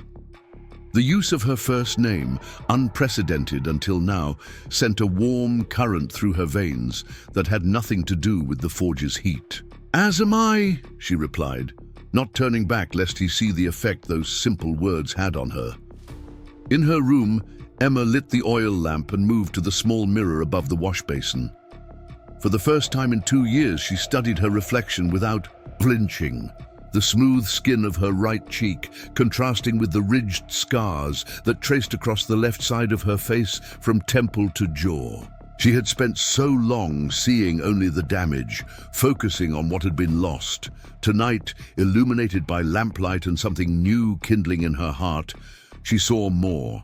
The clear hazel eyes that had captivated her students, the determined set of her mouth that had stood up to Victor Caldwell and Sophia Harper, the strength that had carried her through fire and rejection to this unexpected place of new beginnings. Not beautiful, she acknowledged to her reflection, but perhaps enough. Pine Valley's Founders' Day festival transformed the modest mountain town into a riot of color and activity. The main street had been decorated with garlands of autumn leaves and paper lanterns, while stalls selling everything from apple cider to handcrafted toys lined the central square. Farmers displayed their finest produce for judging. Children ran laughing between exhibits, and the tantalizing aroma of roasting meats and baked goods filled the crisp October air. Emma stood in Clara Wilson's parlor, scarcely recognizing her own reflection in the full-length mirror. The amber-colored dress fit perfectly, its sweeping skirt and fitted bodice creating an elegance she hadn't experienced since before the fire. Rather than designing a high neckline to hide her scars, Clara had created an asymmetrical collar that drew the eye to Emma's graceful neck and shoulders, somehow making the scars seem a deliberate part of the design rather than a flaw to be hidden. "You look magnificent," Clara declared, adjusting a final fold. "Every inch a lady of distinction." "It's the most beautiful dress I've ever worn," Emma said sincerely. "I couldn't have imagined anything so perfect." Clara beamed with professional pride. "The fabric complements your coloring beautifully. And your hair." Emma had arranged her auburn locks in a simple but elegant style, with amber ribbons woven through the braided crown. The effect was striking without being ostentatious, appropriate for a teacher, yet festive enough for the celebration. A knock at the front door sent Clara hurrying to answer, returning moments later with barely contained excitement. "Your escort has arrived," she announced, eyes twinkling. "And may I say, Rob Hayes cleans up remarkably well." Heart suddenly racing, Emma smoothed her skirts and took a steadying breath before following Clara to the parlor. Rob stood awkwardly by the fireplace, shifting under Mr. Wilson's genial questioning about railroad developments. He wore a crisp white shirt, dark waistcoat, and formal trousers that had clearly been carefully pressed for the occasion. His usually untamed hair had been neatly combed, though a rebellious lock still fell across his forehead. Most striking was his clean-shaven jaw, which accentuated the strong lines of his face while highlighting rather than hiding the scars on the left side. He looked up as Emma entered, his blue eyes widening as they took in her transformed appearance. For a moment he seemed unable to speak, an uncharacteristic flush rising to his face. "Miss Reynolds," he finally managed, his deep voice slightly hoarse. "You look remarkable." The simple sincerity of the compliment warmed Emma far more than any flowery flattery might have. "As do you, Mr. Hayes," she replied, noting with pleasure how the waistcoat emphasized his powerful shoulders. Quite the change from the forge. A hint of a smile tugged at his mouth. "Special occasion." Mr. Wilson cleared his throat theatrically. "You two had best be on your way. First dance starts at 7 sharp, and Clara has ensured our new teacher will be the belle of the ball."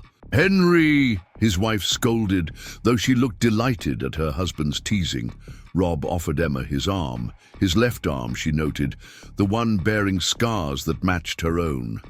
The subtle gesture of solidarity was not lost on her as she placed her hand in the crook of his elbow. "Shall we?" he asked, and at her nod, guided her toward the door. Outside, lanterns had been lit all along the street, casting a golden glow over the festivities. Townspeople nodded greetings as they passed, some casting curious glances at the unexpected pair, the scarred blacksmith and the new teacher, both dressed in their finest, moving together through the gathering dusk. The granary had been transformed for the Founders' Day dance, its austere interior now festooned with autumn decorations. Trestle tables laden with food and drink lined one wall, while a small ensemble of local musicians tuned their instruments on a makeshift stage. Couples and families were already arriving, the room humming with conversation and laughter. Emma felt a momentary trepidation as they entered. In Boston, she had gradually withdrawn from such social gatherings after the fire, tired of the poorly disguised discomfort of former friends and the painful awareness of being an object of pity. But this was different. This was Pine Valley, where she was building a new identity not defined by tragedy. Martha spotted them immediately, hurrying over with 2 cups of cider. "Finally! I was beginning to think you'd changed your minds." "Wouldn't dare," Rob replied with surprising dry humor. "Town would never forgive me for depriving them of the chance to meet our new teacher properly." "And admire Clara Wilson's latest masterpiece," Martha added, nodding appreciatively at Emma's dress. "You look lovely, dear, doesn't she, Rob?" The blacksmith's usual stoicism softened as he glanced at Emma, beyond words. He agreed quietly. The simple statement, spoken for her alone despite Martha's presence, touched Emma deeply. Unlike Victor Caldwell, who had seen only her scars, Rob saw her completely, honestly, without pretense or pity. Mayor Johnson took the stage, raising his hands for quiet. "Friends and neighbors, welcome to Pine Valley's 42nd annual Founders' Day Festival." Cheers and applause greeted his announcement.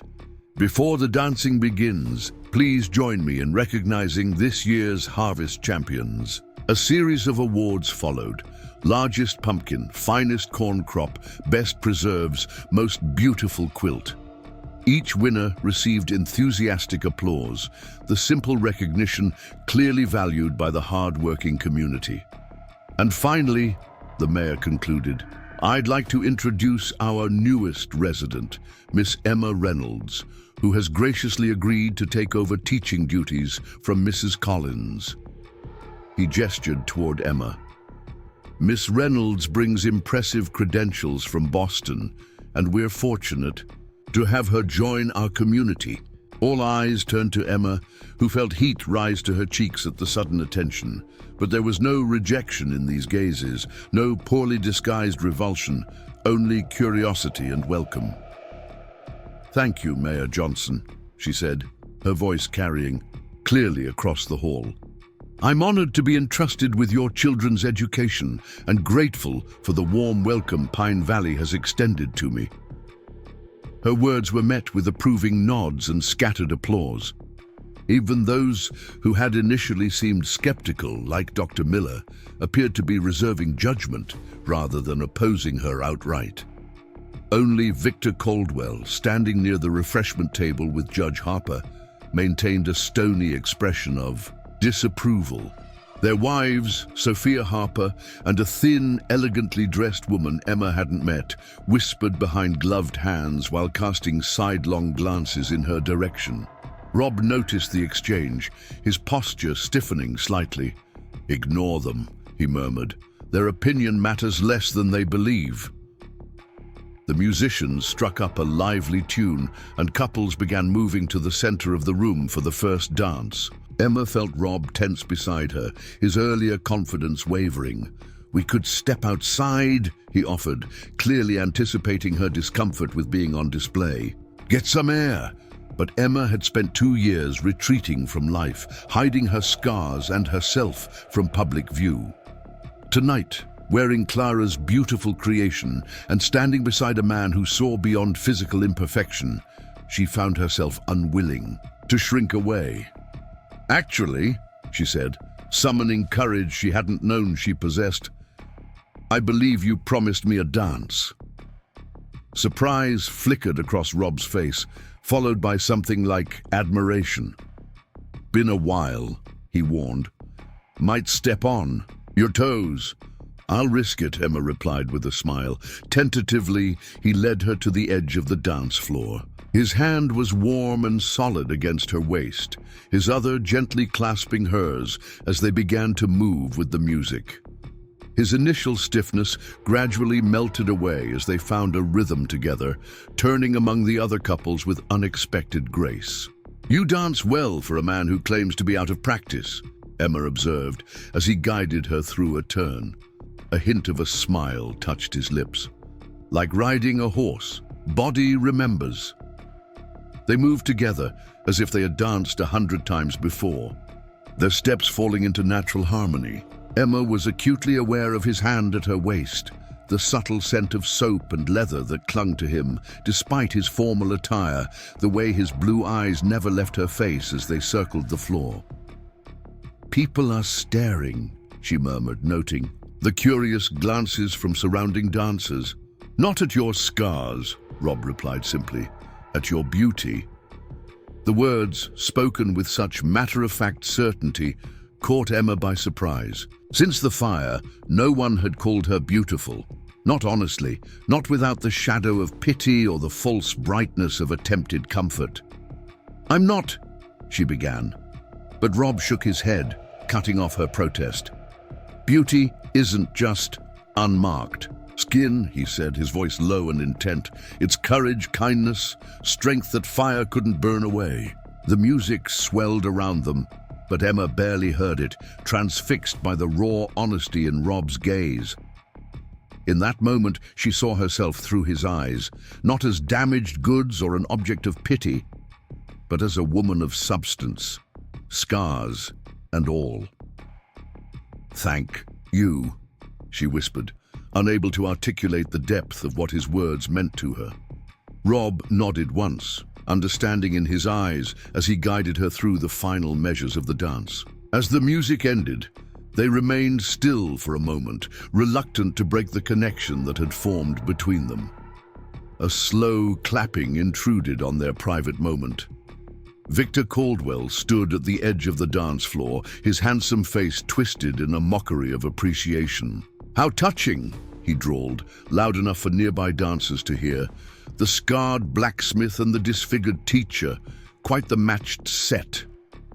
Emma felt Rob tense beside her, a muscle working in his jaw as he controlled his anger. Before either could respond, Clara Wilson stepped forward, her normally cheerful face hardened with disapproval. "Victor Caldwell, you forget yourself," she said coldly. "This is a community celebration, not an opportunity for your particular brand of cruelty." Several townspeople murmured agreement, moving to stand near Emma and Rob in silent support. Victor's eyes narrowed at this unexpected resistance. "I merely observe what others are too polite to mention," he retorted. "Our new teacher came to Pine Valley under false pretenses, hiding her condition. Now she parades at our festival, making a spectacle." "The only spectacle here is yours, Caldwell," came a new voice. Dr. Miller had joined the growing circle around them. "Miss Reynolds has conducted herself with nothing but dignity since arriving. More than can be said for you." Victor's face darkened with anger, but Judge Harper placed a restraining hand on his arm. "Perhaps we should step outside," the judge suggested quietly, casting an uneasy glance at the hostile faces surrounding them. "An excellent suggestion," Mayor Johnson agreed, hurrying over to diffuse the tension. "Mr. Caldwell, Judge Harper, I believe the committee is waiting to discuss the railroad proposal." As the men reluctantly withdrew, muttering among themselves, Emma found herself surrounded by supportive townspeople. Mrs. Miller patted her hand reassuringly, while Martha shot daggers with her eyes at Victor's retreating back. "Don't let him spoil your evening, dear," Clara advised. "His sort can't bear to see others happy when they're so miserable themselves." "I'm fine," Emma assured them, though her voice trembled slightly. "Truly." Throughout the exchange, Rob had remained silent, a solid presence at her side. Now, As the crowd dispersed and the musicians began another tune, he leaned down to speak, quietly in her ear. "Want to leave?" The concern in his voice touched her, but Emma found herself unwilling to retreat. "No," she decided. "I won't give him the satisfaction." Approval flickered in Rob's eyes. "Another dance, then?" They remained at the festival for 2 more hours, dancing several times, accepting congratulations on Emma's teaching appointment, and sampling Martha's famous apple pie. Throughout the evening, Victor Caldwell and his allies kept their distance, though Emma occasionally felt their disapproving glares from across the room. By the time Rob escorted her back to her room above, the livery stable, the moon had risen high above Pine Valley, painting the town in silver light. They walked in comfortable silence, her hand resting lightly on his arm. "Thank you for a lovely evening," Emma said, as they reached the bottom of the stairs, despite Mr. Caldwell's best efforts to ruin it. Rob's expression darkened at the mention of Victor. "Man's playing a dangerous game. Railroad business has him believing he's untouchable." "Will the council approve the proposed route?" Emma asked, remembering that it would displace Rob's forge along with other businesses. "Votes next week," he shrugged his powerful shoulders. "Outcomes uncertain. Parker and Johnson support it. Miller and Thompson oppose. Wilson's the swing vote. And if it passes, what will you do?" Rob was silent for a long moment, his scarred, face thoughtful in the moonlight. "Rebuild, I suppose. Found my place here. Won't give that up easily." The simple statement contained volumes about belonging, about perseverance, about creating a home where one was valued despite visible differences. It resonated deeply with Emma's own emerging feelings about Pine Valley. "I understand," she said softly. "I've only been here a week, yet somehow feels right," Rob finished for her. "Like you found something you didn't know you were looking for." "Yes, exactly." Emma studied his face, marveling at how this man who spoke so little could articulate her feelings so precisely. "Rob, may I ask you something personal?" He nodded, expression open despite the wariness that flickered in his eyes. "The battle that scarred you, was that why you left your home after the war?" Pain shadowed his face, but he didn't withdraw as she had half expected. "Partially," he admitted. "Came home to Tennessee different. Not just the scars. Something inside changed too." "The war changes men," Emma said quietly, thinking of her father, who had never been the same after serving as a doctor at Antietam. "Afterward, everything changed," Rob continued, each word seeming carefully chosen. "People looked at me differently, some with pity, some with revulsion, even family." His voice held old hurt, long contained but never fully healed. "Couldn't stay, needed somewhere new, somewhere I could be judged by what I could do, not what I looked like." "And you found that here," Emma said, understanding completely. Rob nodded. "Mostly. Town needed a blacksmith. Didn't care about my scars as long as I could shoe a horse and fix a wagon." "Took time to truly belong," Emma finished, "but eventually they saw beyond the surface." "As they'll see you," Rob said with unexpected gentleness. "Already beginning to." The moment stretched between them, filled with unspoken understanding. Without conscious thought, Emma reached up to touch the scarred side of his face, her fingers tracing the ridged tissue with gentle acceptance. Rob went very still under her touch, his blue eyes dark with emotion in the moonlight. Slowly, giving her every chance to withdraw, he raised his hand to mirror her gesture, calloused fingers brushing the scars on her cheek with a reverence that brought tears to her eyes. "Beautiful," he murmured, the word carrying the weight of absolute conviction. Emma trembled, not from fear or shame, but from the profound acceptance in his touch. For the first time since the fire, she didn't feel the need to turn her scarred side away or hide behind carefully arranged hair. With Rob, she could simply be, fully seen, fully accepted. The sound of laughter from late festival goers broke, The spell. Rob reluctantly lowered his hand, though his eyes remained fixed on hers. "Should let you rest," he said, voice roughened with emotion. "School tomorrow." "It's Saturday," Emma reminded him with a small smile. The corner of his mouth lifted. "So it is." Despite the acknowledgement, neither moved to prolong the evening. Whatever was growing between them felt too precious, too fragile for haste. They had both been burned by life, left with visible reminders of their suffering. Trust and intimacy would come in their own time, not to be rushed. "Good night, Rob," Emma said softly. "Thank you for the dance and for defending me against Victor." "Town defended you," he corrected. "I just stood by your side." "Which meant everything," she assured him as she climbed the stairs to her room. Emma felt lighter than she had in years, as if some burden she'd carried since the fire had begun to lift from her shoulders. Boston, with its painful memories and social strictures, seemed a world away. Here in Pine Valley, against all expectations, she was finding not just a place to work, but perhaps a place to truly live again. 3 months later, snow blanketed Pine Valley in pristine white, transforming the mountain town into a scene from A Christmas Card. Frost patterns decorated windows, smoke curled from chimneys, and children's laughter rang out as they sledded down the gentle slope behind the church. Inside the schoolhouse, a fire crackled merrily in the wood stove as Emma arranged evergreen boughs along the windows for the Christmas pageant. The classroom had changed dramatically since her arrival. Walls now adorned with student artwork and maps, bookshelves filled with volumes donated by townspeople or purchased with the modest school budget, desks arranged in orderly rows rather than haphazard clusters. The students had changed too. In 3 months of consistent instruction, they had progressed remarkably in their studies.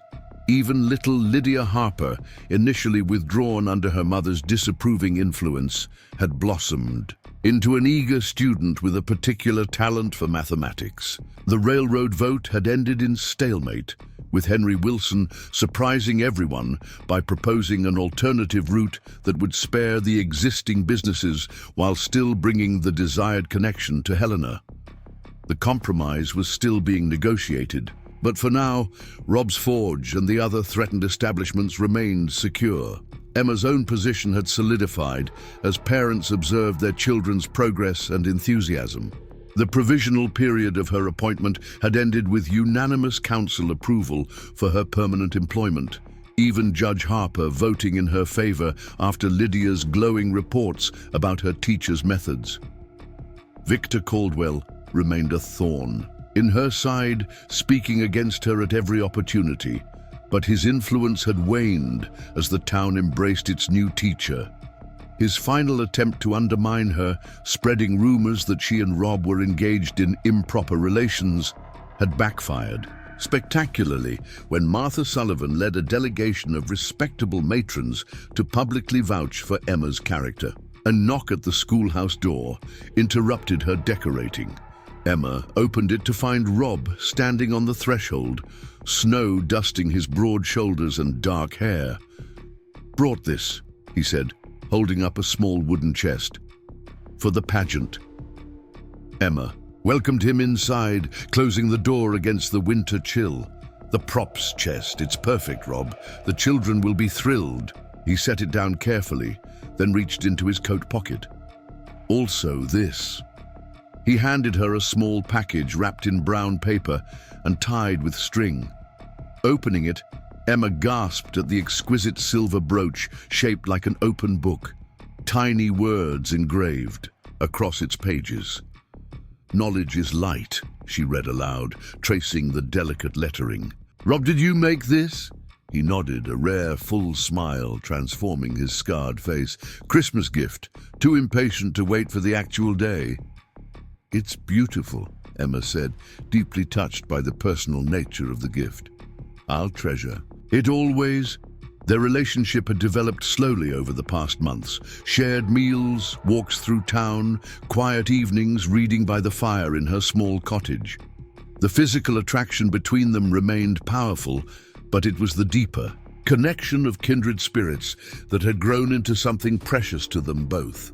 Rob took the brooch gently from her hands, pinning it to the collar of her dress with careful movements.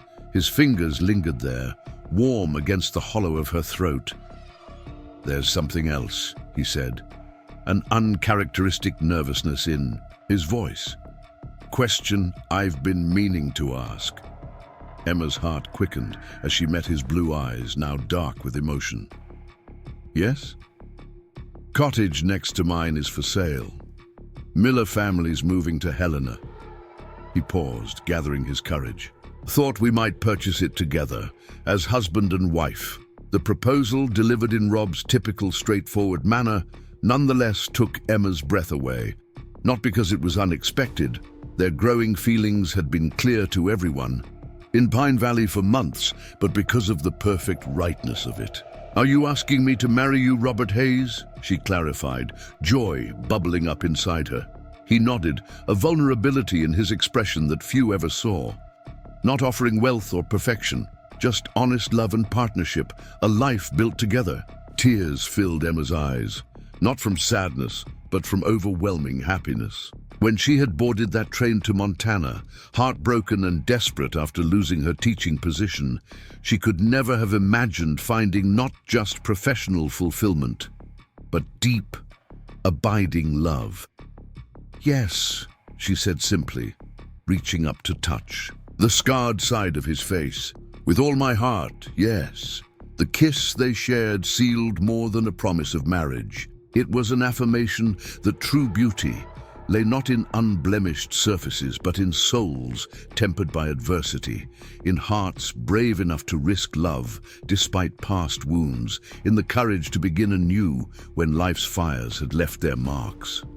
In finding each other, two people once defined by their scars had discovered something profound, that in the right eyes, their supposed flaws were simply part of the map that had led them home. Outside, snow continued to fall on Pine Valley, each flake, unique in its imperfection, together creating something of breathtaking beauty. Inside the small schoolhouse, Emma and Rob remained in each other's arms, no longer afraid of what the world might see, but certain in what they had found in each other's eyes: acceptance, understanding, and love that saw beyond the surface to the beauty within. "I never thought I'd be grateful for Victor Caldwell's rejection," Emma murmured against Rob's chest. "Nor I for Gettysburg," he replied softly, stroking her hair. "Strange how the worst moments can lead to the best." Emma lifted her face to his.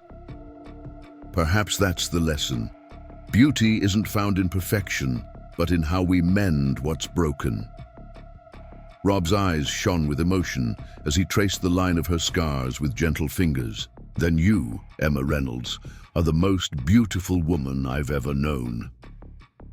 And in that moment, for the first time since the fire, Emma believed it completely. The sound of children's voices approached the schoolhouse, signaling the arrival of her students for pageant practice. With reluctance, Emma stepped away from Rob's embrace, though her hand remained clasped in his. "I should go," he said, understanding the demands of her position. "Dinner tonight."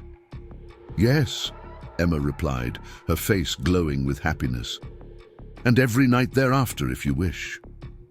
"I wish," Rob confirmed, the simple words carrying a world of promise. As he left, and her students began filing in, exclaiming over the prop's chest and the evergreen decorations, Emma touched the silver brooch at her collar. Knowledge is light, but so was love, illuminating dark corners, casting shadows into relief, revealing beauty where others saw only scars. She had come to Montana seeking a new beginning. What she found was so much more. A community that valued her mind, children who needed her guidance, and a man whose own scars had taught him to see beyond surface appearances to the heart beneath. From tragedy had come triumph. From rejection, acceptance. From scarring fire, purifying flame. The journey had been painful, but standing in her classroom, watching her students arrange themselves for the Christmas pageant, Emma Reynolds, soon to be Emma Hayes, knew with absolute certainty that every step had led exactly where she was meant to be. Home. Spring came to Montana with a rush of green wildflowers dotting the hillsides and new life stirring throughout the valley. Pine Valley bustled with activity as winter's grip finally released. Farmers preparing fields, ranchers tending newborn calves, and townspeople emerging from months of relative hibernation to greet the warming days with renewed energy. The morning of Emma and Rob's wedding dawned clear and bright, the sky an endless azure canopy above the mountains. Emma stood at the window of Clara Wilson's spare bedroom, where tradition dictated she spend the night before the ceremony. From here, she could see the church, its simple white steeple gleaming in the morning light, festooned with spring blossoms and ribbons for the occasion. "Nervous?" Martha asked, entering with a tray of tea and toast.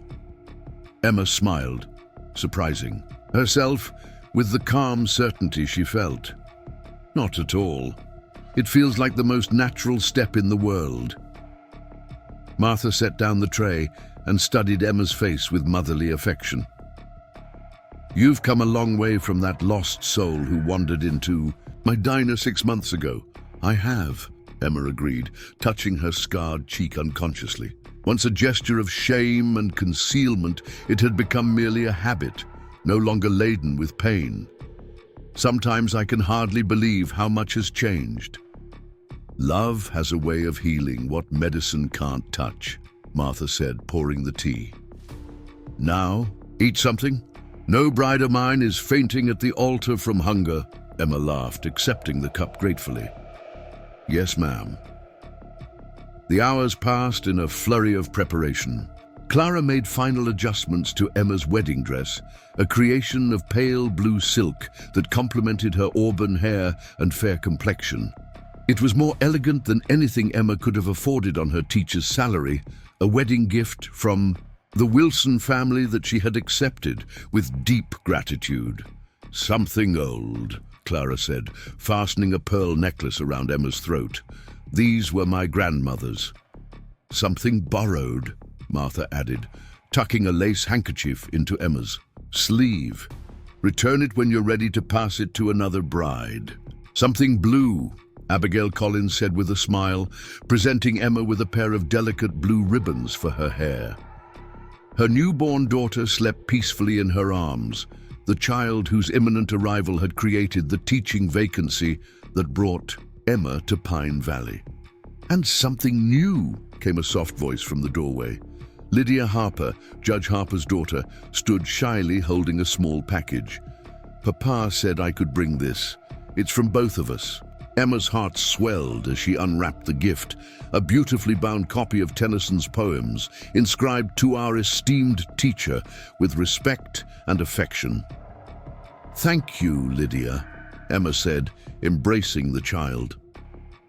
The judge's gradual change of heart had been one of many small miracles these past months. While his wife, Sophia, remained coolly polite, Judge Harper had become one of Emma's strongest advocates on the town council, particularly after seeing his daughter's academic progress.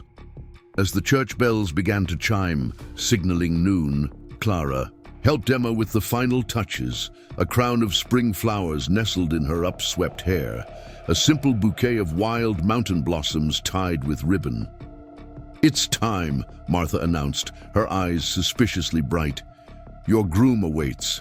Walking from the Wilson home to the church, Emma felt the eyes of the entire town upon her, but for once there was no discomfort in being observed. The townsfolk of Pine Valley lined the path, smiling and nodding their approval. These were no longer strangers, but neighbors, friends, the parents of her students, people who had come to know her for her character and contributions, rather than merely seeing her scars. At the church steps, Dr. Miller waited to escort her down the aisle, a father figure who had stepped forward when Emma mentioned having no family to give her away. "You look radiant, my dear," he said, offering his arm. "Ready?" Emma nodded, her heart full. Inside, the small church overflowed with townsfolk dressed in their Sunday best. Sunlight streamed through the windows, casting rainbow patterns from the simple stained glass onto the wooden pews. At the altar stood Reverend Collins, beaming benevolently, and beside him, Rob. The sight of him took Emma's breath away. Tall and proud in a new suit, his dark hair neatly combed, his blue eyes finding hers the moment she appeared in the doorway.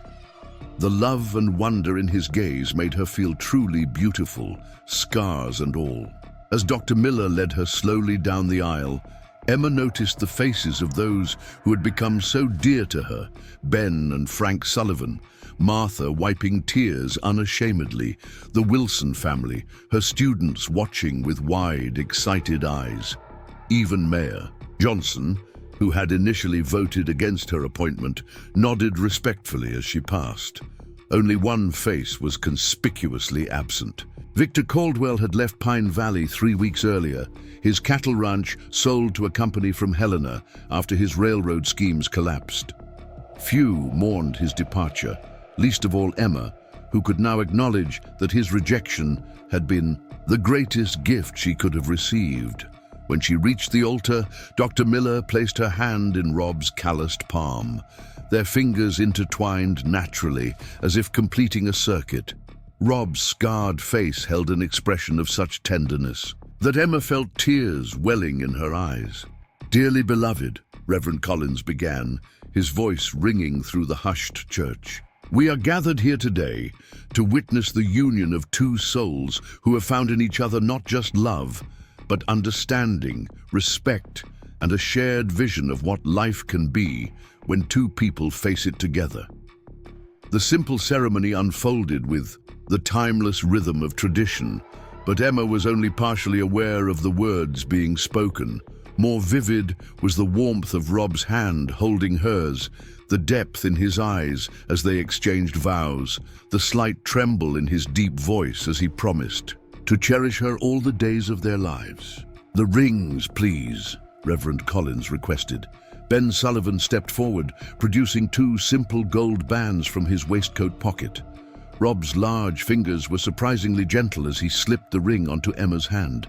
"With this ring, thee wed," he said clearly, the formal words carrying his deep sincerity. "What fire has tested, let no man put asunder." The addition to the traditional vow brought murmurs of approval from the congregation. As Emma placed the matching band on Rob's finger, her voice was steady with certainty.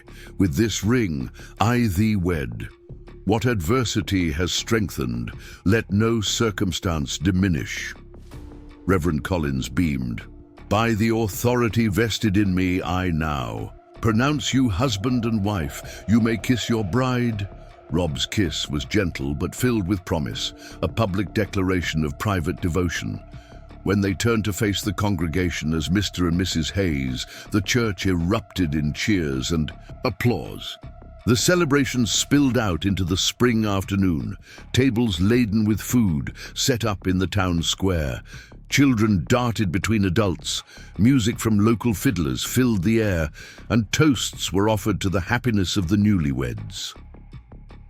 "Never seen a more fitting match," Ben Sullivan declared, raising his glass. "To Rob and Emma Hayes, may your forge and classroom be blessed with prosperity and joy." As the long shadows of afternoon stretched across the square, Rob led Emma away from the festivities toward 2 saddled horses waiting nearby. "Time for us to go home," he said, his voice rough with emotion. Their new home, the cottage they had purchased together, waited just outside town, a small but sturdy structure nestled between Rob's existing cabin and his expanded forge. The property sat on a gentle rise overlooking Pine Valley, with the mountains as a backdrop and a small stream running along its border. Rob lifted Emma easily onto her horse, then mounted his own. As they rode side by side through town, well-wishers called final congratulations. Children ran alongside for a short distance, and Martha threw a handful of rice for luck. Then they were beyond the town limits, the sounds of celebration fading. Behind them, the future opening before them, like the valley vista. The cottage came into view as they crested a small hill, freshly painted white, with blue trim that matched Emma's eyes, smoke curling from the chimney where neighbors had lit a welcoming fire. A hand-carved sign above the door read simply, "Hayes." Rob dismounted first, then reached up to help Emma down. But instead of setting her on her feet, he swept her into his arms, carrying her toward the threshold. "Welcome home, Mrs. Hayes," he said, his voice husky with emotion. Emma wrapped her arms around his neck, marveling at how far they had both come from the broken, scarred people they had been. "Home," she repeated softly. "I never truly understood that word until now." As Rob carried her across the threshold, into their new life together, Emma's heart overflowed with gratitude for the twist of fate that had brought her to this place. The rejection that had led to acceptance, the wounds that had created understanding, the scars that had ultimately shown them both the meaning of true beauty. Later, as twilight descended over Pine Valley, Emma and Rob sat on the porch of their new home, watching as the first stars appeared in the darkening sky. His arm around her shoulders, her head resting against his chest, they savored the peaceful culmination of their journey. "I've been thinking," Rob said, breaking the comfortable silence, "about our scars." Emma looked up at him questioningly. "In Japan, there's an art called kintsugi," he continued. "When pottery breaks, they mend it with gold, turns the breaks into something beautiful, something to be admired rather than hidden, making the repaired piece more valuable than it was before," Emma said softly, familiar with the concept from her reading. Rob nodded, his fingers gently tracing the scars on her cheek. "That's us, not broken but remade, stronger at the mended places." Emma reached up to touch the matching scars on his face, seeing in them not disfigurement, but the map of a soul tempered by suffering and emerged resilient. More beautiful for having been broken. As night embraced the valley, bringing with it a canopy of stars more brilliant than any city dweller could imagine, Emma and Rob Hayes held each other close, their scars touching, their hearts beating as one. Tomorrow would bring new challenges, a school to run, a forge to operate, a community to serve, perhaps someday children to raise. But tonight was for celebrating the journey that had brought them to this moment. Two people, once defined by their visible wounds, had found in each other the courage to be seen fully, to love completely, and to recognize that true beauty was never about perfection, but about the light that shines through life's deepest cracks. In the words engraved on Emma's silver book brooch, knowledge is light. And now, so was love. Up next, you've got two more standout stories right on your screen. If this one hit the mark, you won't want to pass these up. Just click and check them out.